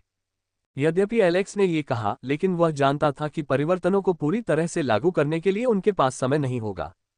पब फ्यूचर द्वारा विज्ञापन संपर्क टॉस साइट मैप दान करें। मेनू दिखाओ। उपन्यास ऑनलाइन पूरा पढ़े। उपन्यास बिन। उपन्यास मूर्ख भगवान का विवाह 5 सुंदर देवियों से हुआ 354 अध्याय 353। गुणा प्रिय पाठकों, अधिक अध्यायों के अनुवाद में हमारी टीम की सहायता के लिए यहाँ दान करें। URL। मूर्ख भगवान का विवाह 5 सुंदर देवियों से हुआ 354 सी 353। Ads bye pub future. भोर के आगमन के साथ एलेक्स जल्दी उठ गया और रिया के साथ सैनिकों के लिए निर्धारित क्वार्टर की ओर चल पड़ा। रास्ते में उसकी नजर खाली प्रशिक्षण मैदान पर पड़ी। अधिकांश सैनिक और सरदार अभी भी सो रहे थे। उनके लिए जागने का समय बहुत जल्दी था और वातावरण अभी भी ठंडा था, इसलिए वे प्रशिक्षण नहीं ले सकते थे और यदि कोई गलती से जाग भी जाता था तो वे बहाना बनाकर वापस सो जाते थे। उसने सैनिक क्वार्टर का दरवाजा खोला और देखा कि उसके लोग अभी भी आधी नींद में थे और उठने की पूरी कोशिश कर रहे थे। ऑन और एक नए पात्र ब्रान को छोड़कर, जो उसके साथ रोने के लिए आया था, बाकी सभी अभी भी जागने की पूरी कोशिश कर रहे थे। इस बीच अन्य सैनिक गहरी नींद में थे और मीठे सपने देख रहे थे। उनके चेहरे पर इतनी शांति थी कि ऐसा लग रहा था जैसे वे सरहद पर नहीं बल्कि अपने घरों में सो रहे हों। एलेक्स ने जब अपना पैर थपथपाया तो एक जोरदार आवाज सुनाई दी, जिससे अधिकांश लोग जाग गए। चरमराहट। 2 मिनट। हाँ, आप सभी के पास यही है। Ads bye pub future. पश्चिमी मोर्चे पर हमला किया गया और 7 में से 2 रक्षा पंक्तियां ध्वस्त हो गईं। तो अपने आप को तैयार करो और जितनी जल्दी हो सके बाहर आ जाओ। एक क्षण में ही स्थिति काफी अराजक हो गई और एलेक्स की ओर से 100 लोगों तथा अन्य 89 लोगों को छोड़कर, जो जल्दी से अपना सामान लेकर ऊपर जाने की कोशिश कर रहे थे, अन्य लोग अभी भी सदमे और अविश्वास में थे। एलेक्स ऐसे चला गया जैसे कि जीवन मरण के संकट की सूचना देकर बम गिराने के बाद कुछ हुआ ही न हो। एलेक्स बस उदासीन भाव से उन्हें देखता रहा और अपनी बाहें क्रॉस करके सभी को घूरता रहा। यहाँ प्रशिक्षित सैनिकों की सुव्यवस्थित पंक्ति देखकर एलेक्स ने मन ही मन बुदबुदाया, कम से कम इन मृत घोड़ों में से कुछ को अभी भी पता है कि वे कहाँ हैं। इससे उसे आश्चर्य भी हुआ, क्योंकि उसने कभी नहीं सोचा था कि अभी भी कुछ लोग समझदार हैं। जैसे ही उन्होंने उनके शब्द सुने, ठीक वैसे ही जैसे उनके सैनिकों ने, जो आधी नींद में भी थे, इस प्रकार प्रतिक्रिया की जैसे कोई स्विच दबा दिया गया हो, ये लोग भी तुरंत पंक्ति में खड़े हो गए। उसकी पुकार सुनकर एक एक करके सैनिक भारी सांस लेते हुए पंक्ति में खड़े होने लगे। ऐसा लगता है कि आप सभी विलासिता के इतने आदी हो गए हैं कि आप उन सैनिकों के जीवन को भूल गए हैं जो लगातार खतरे में रहते थे। आपके दुश्मन आपको सोते या आराम करते देखकर नहीं रुकेंगे। चाहे आप कुछ भी कर रहे हों, जब तक आपको खतरे की घंटी सुनाई देती है, आपको कुछ ही मिनटों के भीतर अपने हाथों में हथियार लेकर तैयार हो जाना चाहिए। जी श्रीमान, हम ये गलती दोबारा नहीं करेंगे। एलेक्स की इस तीखी टिप्पणी के बाद सैनिक उसे खुश करने के लिए जोर जोर से चिल्लाने लगे। वे उसके स्वर में गुस्से की झलक महसूस कर सकते थे।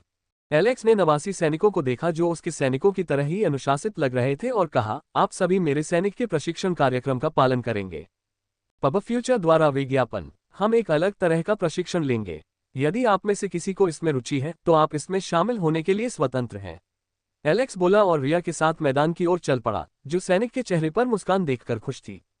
उनमें से अधिकांश को नया प्रशिक्षण कोई बड़ी बात नहीं लगी, लेकिन रिया काफी समय बाद उनके चेहरे पर आए भावों की कल्पना कर सकती थी।